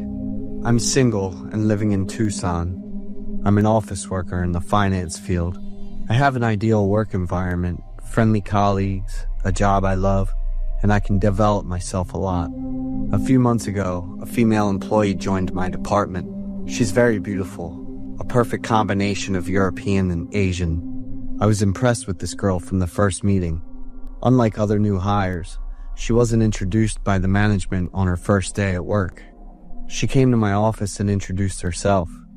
At that time, 2 colleagues in the same room were out, so I was the only one to welcome her. She is smart and learns quickly. However, after working at the company for a while, she still had no other friends besides me. I noticed that she was shy, often sitting alone looking sad and not communicating with those around her. Other colleagues in the company also ignored her. They passed by as if she didn't exist. Each time this happened, I would go over and encourage her. As we grew closer, the distance between me and my other colleagues widened. One close colleague called me into a private corner to talk. "You haven't been in a good mood lately, have you, David?" I was surprised to receive that question. I told him I was just fine. Get a grip and stay away from Rose immediately. Dante's firm tone in his voice startled me. I felt annoyed at how those people treated such a vulnerable girl. I ignored Dante's remarks and left. In fact, I felt happy when I was around her. Every time people saw us talking, some looked at us with disdain, while others expressed discomfort. After a while, I realized I had developed feelings for Rose. I knew she held me in high regard, but I wasn't sure if she had a particular situation. Thus, I had been in unrequited love with Rose for a long time. Due to the disapproving looks from others, Rose and I often met on the rooftop of the building during our lunch breaks. We would have lunch together and share stories with one another. One afternoon, I brought rice and sandwiches. I excitedly showed them to Rose and invited her to eat with me. Rose declined, saying she was on a diet and was only eating the salad she had prepared. I noticed that Rose ate very little, almost nothing at all. I thought that most women believed they needed to lose weight, while in reality, they were quite skinny. After a while, Rose told me she needed to use the restroom, so she left for a moment. I watched the petite figure leave. Rose always moved slowly and deliberately like that. Just seconds later, Rose had vanished. Clearly, she had still been quite a distance from the door just moments ago. Rose's speed could not have been that fast. I looked around in confusion, not seeing her. I blinked, and Rose reappeared, moving toward the door again. I must be imagining things. I thought it might be due to my frequent use of electronic devices, coupled with the hot weather today. I continued with my lunch. By chance, I noticed Rose's food container. I knew I shouldn't, but was curious about the ingredients in her salad. When I opened the lid of her container, I was shocked to see the content inside. The vegetables and fruits were badly spoiled, leaking and emitting a foul smell, even with maggots crawling all over. I almost vomited. How could Rose eat this disgusting thing? I sat there, bewildered, with a dozen questions swirling in my mind. Suddenly, Rose approached. She was very close. A few seconds before, I hadn't seen her here, had I? I hurriedly closed the lid of her food container. Rose smiled at me, a smile that made my heart flutter. My lunch that day ended. I couldn't concentrate on the stories Rose was telling. I observed whether Rose was actually eating that terrible thing in the container, but she wasn't eating. However, when we cleaned up afterward, that salad container was completely empty. Only a little dressing was left, as if it had been eaten entirely. What was happening? Could it be that I was seeing things? That day there were many tasks to handle, so I temporarily forgot about what happened at lunchtime. That night, I stayed late at the office. and I didn't know when Rose had gone home. She didn't say anything to me. She hadn't acted like that before. I left the office at 10 p.m., feeling sluggish as I walked down to the parking lot, and I began driving home. Just as my car rolled out, Rose suddenly jumped out from somewhere to block my car. I was startled and slammed on the brakes as Rose looked at me with a big smile. She walked up to the driver's window and asked if I would give her a ride home. I was both happy and surprised to see Rose here. I stood there, hesitant for a moment before rushing to agree. I stepped out and politely opened the passenger door for Rose, but she had already sat in the back seat. She said she felt more comfortable sitting there. I looked at her in confusion, while Rose kept that beautiful smile on her face. Rose gave me directions to her house. She hadn't shared much about her personal life before. The road to Rose's house was quite dark, and I learned this was also a place where robberies and a few assaults frequently occurred. I asked Rose why she hadn't gone home, but stayed late at work instead, and I hadn't seen her in the office. Rose didn't answer, but smiled and changed the topic. Suddenly, a man ran out into the lane and fell right in front of my car. Luckily, I reacted in time, quickly running over to check on him, realizing he was drunk. I helped the man up. He was so inebriated that he couldn't stand straight, but unexpectedly, he reacted violently, panic on his face, and he ran away screaming. Rose and I looked at each other, puzzled, not understanding what was happening. Continuing on the way to Rose's house, after a while, we encountered a girl. She appeared rebellious with her short and tight clothing. She waved my car down and spoke in a flirtatious tone, indicating that she wanted a ride. I felt confused and didn't know how to respond. The girl accidentally glanced back at my car and suddenly switched to a look of horror before running away. I turned back to look at Rose, and she was also staring at me, both of us bewildered by the odd behavior of the people here. Continuing to follow Rose's directions, we passed through a residential area and came to a deserted road. I felt uneasy and stopped the car, glancing at the clock, which displayed nearly midnight. I was quite tired and anxious, and I turned back to ask Rose for a specific address. She told me I would reach it by going further down this road, and Rose smiled, seeming to still be full of energy after a long day. Suddenly, a force pressed down on my leg, causing me to slam on the gas pedal. I couldn't control my leg, and from behind, an arm wrapped around my neck. I panicked and screamed as that eerie laughter echoed in my ear. I crashed head-on into a large rock, and everything before my eyes turned red and vanished in the darkness. I groggily woke up. My whole body ached, and I couldn't move. I realized I was in a hospital. I heard a doctor asking me questions, but I couldn't understand what was happening, nor could I speak. I shut my eyes and fell into a void. The surrounding space was pitch black. I woke up, panicking as I couldn't determine my position or direction. From a distance, two graves appeared along with the figure of someone. I rushed toward them, crying out for help with the last bit of strength I had. I slowly recognized that figure was Rose. She looked at me, still wearing that very bright smile. I glanced at the two tombstones. One was mine, and the other was Dante's. According to the engraving, Dante had died 2 months ago, while my gravestone had a question mark engraved on it. I looked at Rose.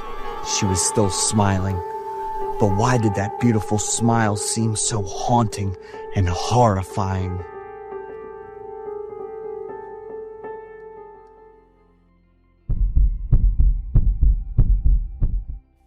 That evening, I remember lying down, reading the new comic book I had just bought after school earlier.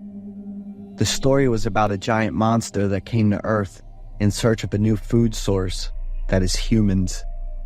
The more I read, the more I got drawn into the captivating storyline, completely forgetting about my bedtime. "Hey," I jolted, startled by a deep, resonant voice unlike any I had ever heard before from anyone. I froze for a few seconds, unsure if I could trust my hearing. "Hey, kid," the voice echoed again. I jumped up. grabbing the blanket to shield myself, curling up as I scanned the room. It was clear that I'm the only one here. Don't scream. I'm down here, under your bed. I leapt up, pulling the blanket tightly around my trembling body. I have to escape and call for help from Mom and Dad, but no, the monster will grab my ankle and devour. Internal struggle took me a few brief seconds and couldn't come up with a solution for myself. Don't be scared. I just want to talk for a bit. What's your name, kid? Maria, I answered obediently, fearing I would provoke the monster. Are you not going to ask for my name, kid? The monster said in a rather humorous tone. What's your name? I asked, feeling a little more at ease. Sully. Really? Are you Sully? I asked, pulling the blanket down. I knew Sully was blue with very soft fur. It's me. Sully slightly smiles. I laughed along with him, eager to look under the bed to confirm the image in my mind. But I was still afraid and felt suspicious. At least I knew I would be temporarily safe and have time to find a way to escape. What is your dream, kid? Sully asked me gently. An artist. I really love things that are colorful. What about you, Sully? I asked back. I have a dream of becoming a dentist. What do you think about a monster being a dentist? Sully chuckled in a deep voice. I also laughed out loud, and then I gathered all my courage to ask the question that had been weighing on my mind all along. Are you going to scare or eat me? No, I am here to scare the person hiding in your wardrobe. I was startled and immediately turned my gaze toward the wardrobe. The rustling sound echoed, and once again, I pulled the blanket tightly over myself, feeling terrified and panicked. Sully, I'm so scared. Please help me. I pleaded with a monster.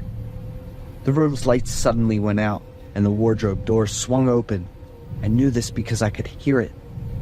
A few seconds later, the blanket was yanked off my body with a strong force. I screamed loudly, but before I could grasp my surroundings, everything fell silent again, and my heart raced so fast that my chest felt tight. Slowly opening my eyes, I was gasping for breath. A sharp knife was on the bed, right next to my foot. The window was shattered, and the cold December wind swept into the room, making my body feel even more stiff. The door swung open, and my parents' frantic voices called my name. My mother rushed over and hugged me tightly, while my father quickly called the police. The police found a smaller knife, some tranquilizers, a cloth bag, and even a taser in my wardrobe. My parents couldn't remain calm upon seeing those things. As for me, I couldn't think of anything else except for Sully. 3 hours after my dad's call, another police unit managed to apprehend the intruder. His name is Jeffrey Buonarroti, 36 years old, his body covered in fresh cuts that were still bleeding.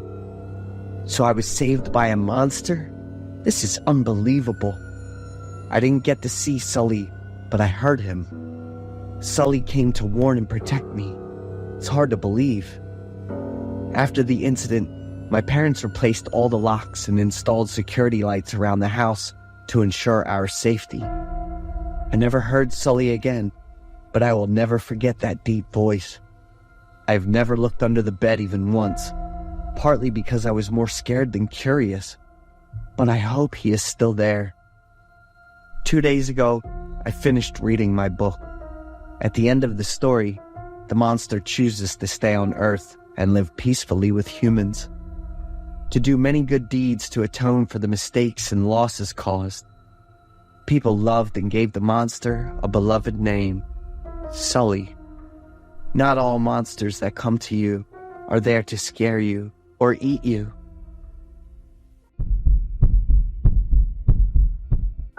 My name is Gray, 33 years old. I live alone in a small house at the edge of town, right next to the forest. 10 years ago, my life changed. I lost my job, my love, and my close friends. After some time in therapy at the hospital, I moved to this house to live and work online. I don't have any friends. It's been like that for the past 10 years, and I haven't made any new ones. I also hardly ever leave the house unless I really need to. But I still keep up with everything and stay connected through social media. Besides Facebook and Instagram, which are pretty mainstream, I also use TikTok. One evening, as usual, I was lying in my room on my phone before heading to bed. 5 more minutes and then 10 more minutes. I got so caught up in scrolling through my phone that I lost track of time and couldn't sleep. At midnight, I accidentally stumbled upon a live video on TikTok. From the very first moments, the video had a weirdly captivating drawl. It looked like a man walking through the forest at midnight. There was no talking, no visible face, and no title for the live video. No one knew what he was doing or what his purpose was. The dark, eerie atmosphere of the forest at night and the slow footsteps made me admit that he really knew how to pique viewers' curiosity. Nearly 2,000 viewers were watching, and their constant comments showed they were all interested and curious.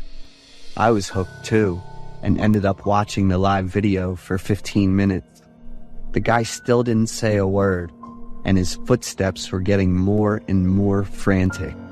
Wait, I started paying attention to the space around him. This place looks familiar. Suddenly, the guy stopped and held his phone straight ahead. This is my house. I immediately jumped up and gasped. That's exactly the back of my house.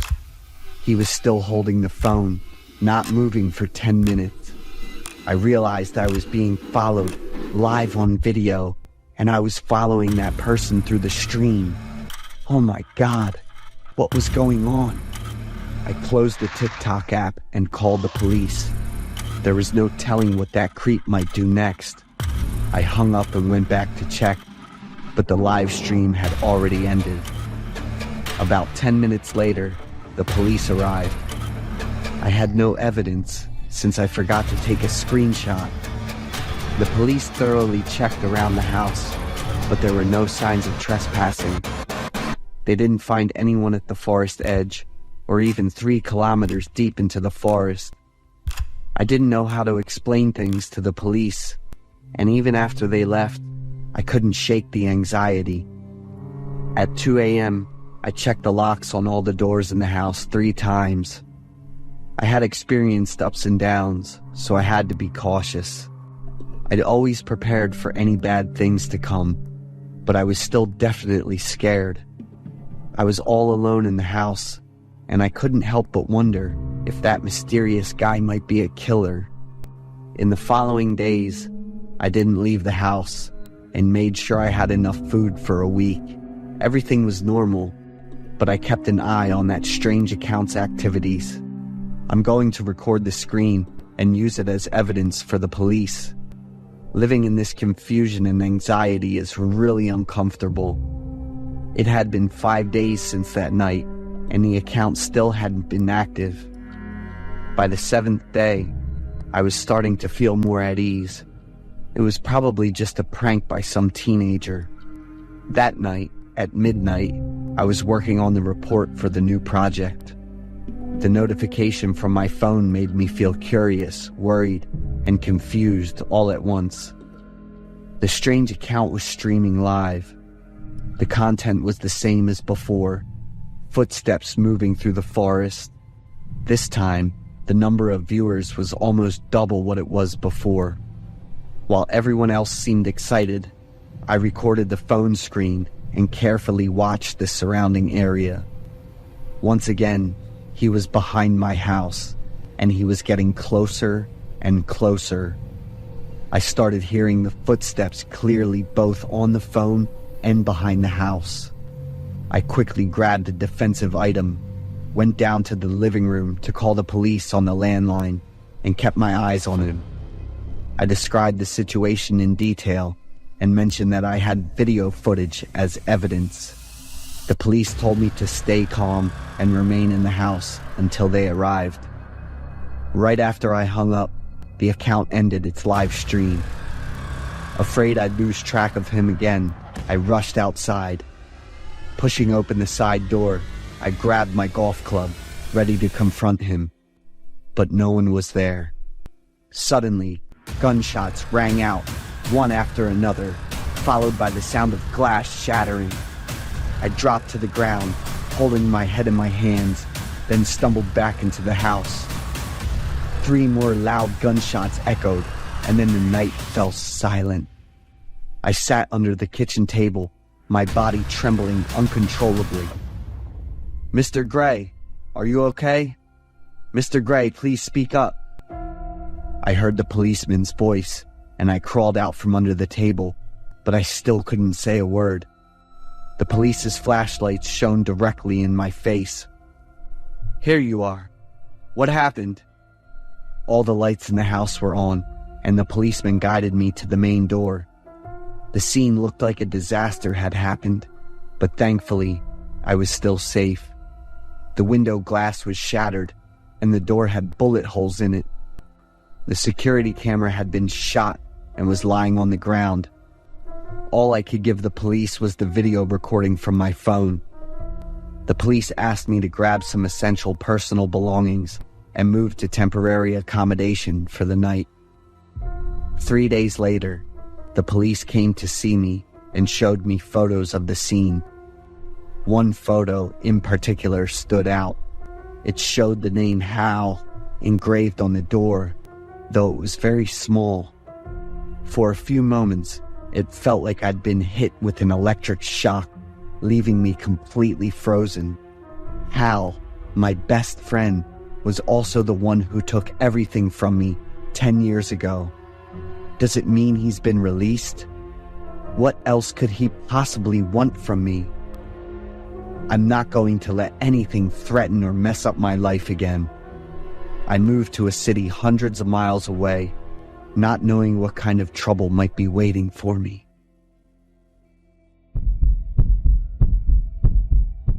I'm Selena, 24 years old. I'm a paralegal and live in Texas. My boyfriend Victor and I have been together for almost 2 years now. Victor's 4 years older than me and super into photography. My room's full of artsy portraits Victor's taken. He never leaves the house without his camera. Wherever he goes, he's always pulling out his camera and snapping amazing shots. Victor's picky about it. He likes to handle the whole process of taking and developing photos himself. Lately, Victor's been picking up a bunch of jobs, so his schedule's been crazy busy. After all that craziness, we finally got to spend some time together. Victor was wiped out and told me his neck's been pretty sore lately. I figured it was from work and told Victor to take it easy for a few days. He stopped taking on jobs and just stayed home to develop photos and send them back to the customers. Everything was fine until one day. Victor developed the photos he took for the high school group at the graduation. That's also the school Victor went to when he was younger. But weirdly, all the photos came out messed up with light streaks in one part. Victor had never dealt with this before. He checked the photos on the camera again, and they were fine. When he developed the photos again, the light streaks were gone. We figured it was a problem with the photo development process. But when I looked closely at the photos, I got goosebumps because I saw a woman's shadow showing up everywhere. I couldn't see her face clearly, just a pale face, dark eye sockets, and long hair. I quickly showed the photos to Victor. He was freaked out for a while. A creepy vibe took over, and we didn't say anything after that. We'd heard a lot of stories about creepy photos before, but I never thought that one day he'd end up taking pictures of them himself, and so many at that. The rest of the day, Victor didn't say a word to me. He was quiet, looked tired, and seemed like he was lost in thought. The next morning, we went to a photo repair shop in the city, hoping they could fix the photos. Victor showed him the photos with a flash in one corner. but the shop owner said they couldn't fix them because they were too damaged. We looked at each other.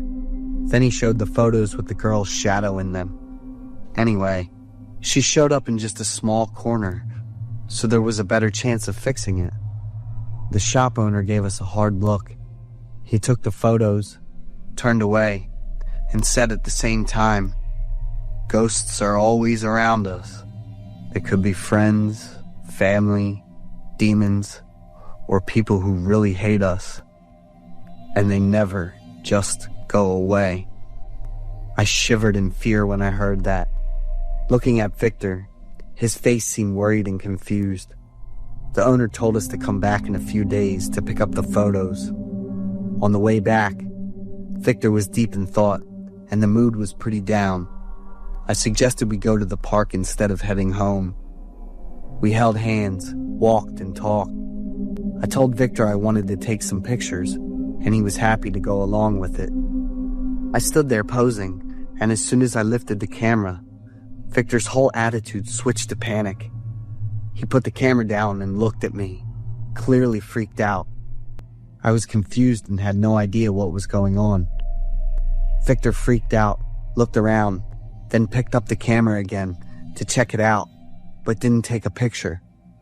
I ran back, and before I could say anything, Victor grabbed me and pulled me to the car to leave. In the evening, I cooked and opened up to him. Victor must have been worn out from work, and on top of that, those creepy photos were probably messing with his head. That night, Victor went to bed really early. I couldn't sleep, so I went downstairs to get some water. As soon as I left, I heard water running in the room across the hall. That was the room Victor used to develop the photos. I walked over, opened the door, and honestly, I got a little scared when I saw the photos Victor developed that afternoon. I slowly walked over to the sink where Victor kept his photo developing solution and saw bubbles rising. From under the water, a head of black hair slowly started to rise. I was frozen.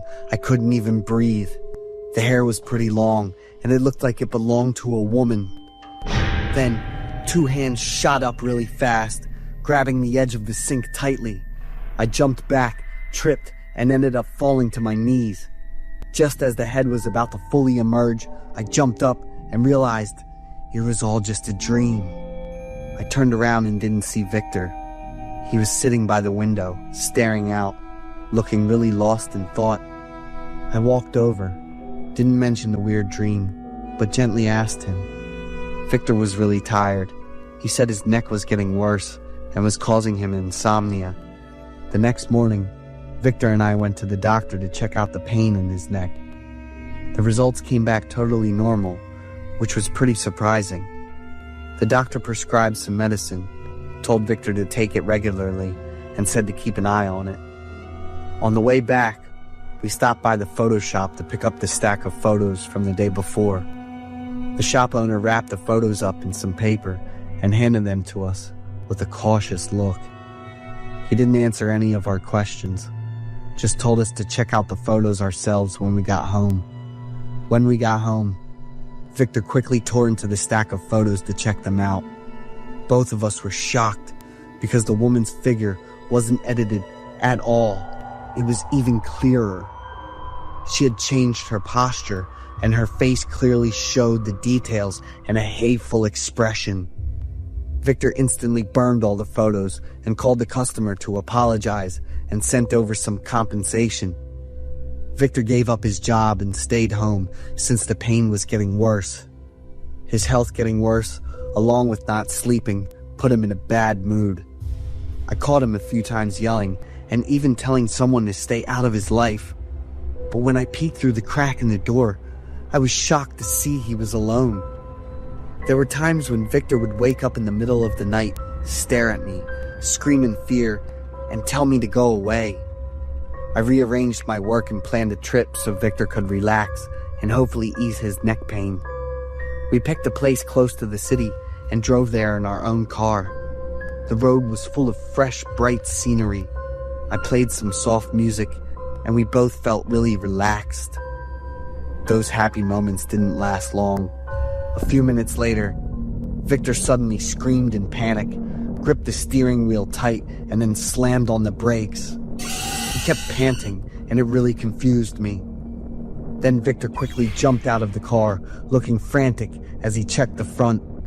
I quickly unbuckled my seatbelt and got out of the car, asking him what was going on. Victor said he had just hit a girl really strong and he needed to rush her to the emergency room. I hugged Victor, looked him in the eyes, and told him there was no girl. Everything was fine. Victor stared at me for a while, then calmed down and kept apologizing for his mood swings these past few days. I suggested we head back and get Victor to see a psychologist, but he firmly insisted that everything was fine and wanted to keep going with the trip. I saw how determined Victor was, so I agreed. But the trip just wasn't fun anymore. Victor's face was really tense as he drove, and I kept staring at him, worried. The traffic light ahead turned red, right at the crosswalk. There was a schoolgirl walking across. I didn't see any signs of Victor slowing down, so I turned to remind him. Victor gripped the steering wheel, his eyes bloodshot, his face and neck swollen, shouting loudly as he slammed his foot on the gas pedal. "I told you to stay out of my life!" And then the awful thing happened. Our car sped up and slammed into the schoolgirl. The car lost control and then crashed into an electric pole on the side of the road. There was red on the windshield, along with the twisted body of that poor girl. I only had time to see that horrifying sight, felt a sharp pain in my head, and then passed out. I'm not sure how long it was, but I was lucky to wake up and recover pretty quickly. Victor wasn't as lucky. He temporarily lost control of his limbs. My family pushed me in a wheelchair to visit Victor. He didn't look at me, just kept crying and saying sorry. Victor said he knew why all the weird stuff that had been happening lately was going on. In high school, Victor had a girlfriend named Bethany. Victor got really into photography back then, and he and his girlfriend would often take souvenir photos at school. One day, Victor found out that Bethany was being bullied by two of his close friends in the lab. Instead of protecting his girlfriend and standing up to his two friends, Victor just stood there laughing and taking photos. Bethany felt completely hopeless and ended her life when she turned 18. Haunted and exhausted, Victor lost consciousness, thinking the schoolgirl walking by was Bethany. Victor was feeling really regretful, thinking he was paying for his past mistakes. Victor said goodbye, not wanting my life to be affected. I cried a lot. I loved Victor so much, but just couldn't face him. A few months later, while I was cleaning up at Victor's place, I accidentally found a photo he'd taken of himself. The spirit of a high school girl with a resentful look was sitting on Victor's shoulder. It had to be Bethany.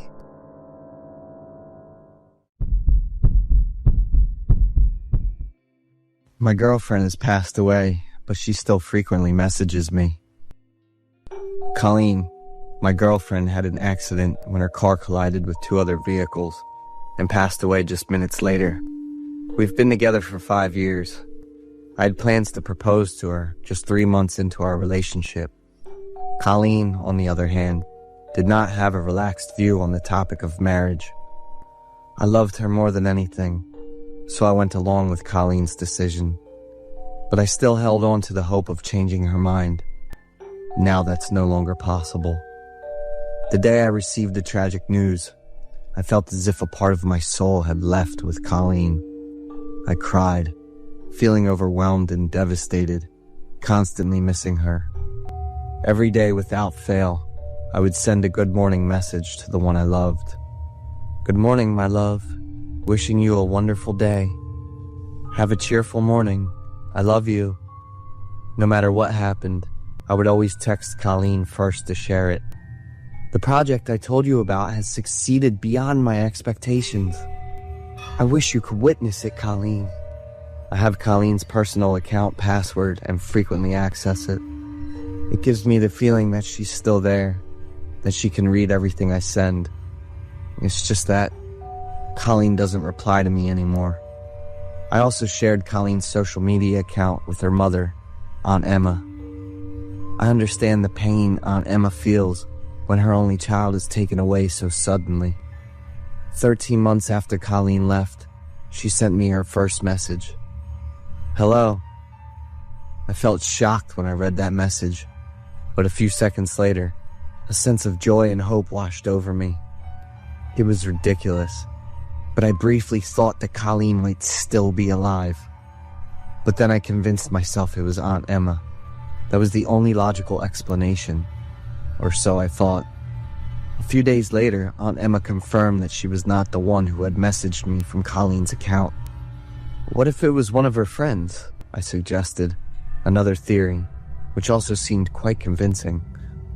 Colleen knew a lot of people, and it could have been a prank from one of her tech-savvy friends. Hello? Hello? That was the phrase Colleen used to text me the most, until I finally ran out of patience and replied, This is really crazy. How can you enjoy it? Not only that, Colleen's account started tagging me in posts. This was really exhausting for me. It was both Colleen and not her at the same time. I witnessed my girlfriend's body being brought home from the accident, endured the days of mourning, and my heart shattered as her coffin was lowered. But now, she's messaging me. There were times when I was truly convinced it was Colleen, because the words she used matched exactly what we had planned together. And the most horrifying, insane thing happened. I received a photo of myself taken from the window while I was sitting at my computer desk. It was sent from Colleen. I felt a wave of nausea and struggled to breathe. What the hell is happening? I shared this story on Reddit, hoping to find some connection or support because I felt so lost. The story above is based on a true event. A user named Nathan, with the Reddit handle NateSW, shared the story of his girlfriend of 5 years. Nathan's story garnered significant attention, and many people offered various theories to explain the strange events he described. One theory suggested that it might be the girlfriend's mother, who, out of grief and longing for her daughter, sent those messages to Nathan in an attempt to comfort him. Others speculated that Nathan might have been sending the messages to himself, either consciously or unconsciously, as a way to cope with his loss. It's possible that he was so consumed by grief and loss that his actions sometimes lacked clarity. Absolutely, regardless of the theories, it's the ones left behind who bear the deepest pain and longing. Their grief is a heavy burden that doesn't easily fade. Indeed, memories can bring joy, but also evoke difficult-to-forget pain. They are like a part of life, both beautiful and full of challenges. Beautiful memories can kill the soul if we don't find a way to break free and seek out new, joyful experiences. I'm Oscar, and the creepy stuff I went through was like 15 years back. Back then, unlike most guys my age, I was pretty shy and kept to myself. When I was a kid, I didn't hang around or anything. Just stayed home, watched TV, and read stories. When I got older, like in high school, I was still pretty quiet. I didn't cause trouble, but I wasn't killing it in school or great at any subject either. Back then, my buddies were all flexing with their girlfriends, while I was just showing off the skills I leveled up in my game. There wasn't much to say since everyone was into their own stuff. But I was the only one up front, so those group hangouts made me feel totally out of place. I got self-conscious about how I talked, especially if I was talking to a girl. There were a couple of girls in school who'd come up to me, but after like 3 sentences, they'd bounce. I only felt confident in my skills when I was gaming, so I started spending more and more time on it. And then, I met my first crush in the game. Her name was Casey, or at least, that's what I figured from her game tag. Funny enough, both Casey and I lived in New York, After a few times of being on the same team, I noticed Casey, but I wasn't really looking to get to know her. Then, out of nowhere, she hit me up first. Casey's way of talking was pretty hilarious. Had me laughing all the time. I figured she was around my age. Just a guess though. Didn't want to ask anything too personal. We talked a lot about our shared love for gaming, and slowly started chatting about life and feelings too. Talking to Casey made my heart feel tired, because it just wouldn't stop racing.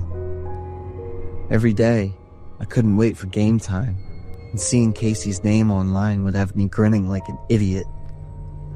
After we'd been chatting for like 2 weeks, Casey just suddenly dropped that she liked me, and I sat there staring at her messages for like 10 minutes, totally shocked.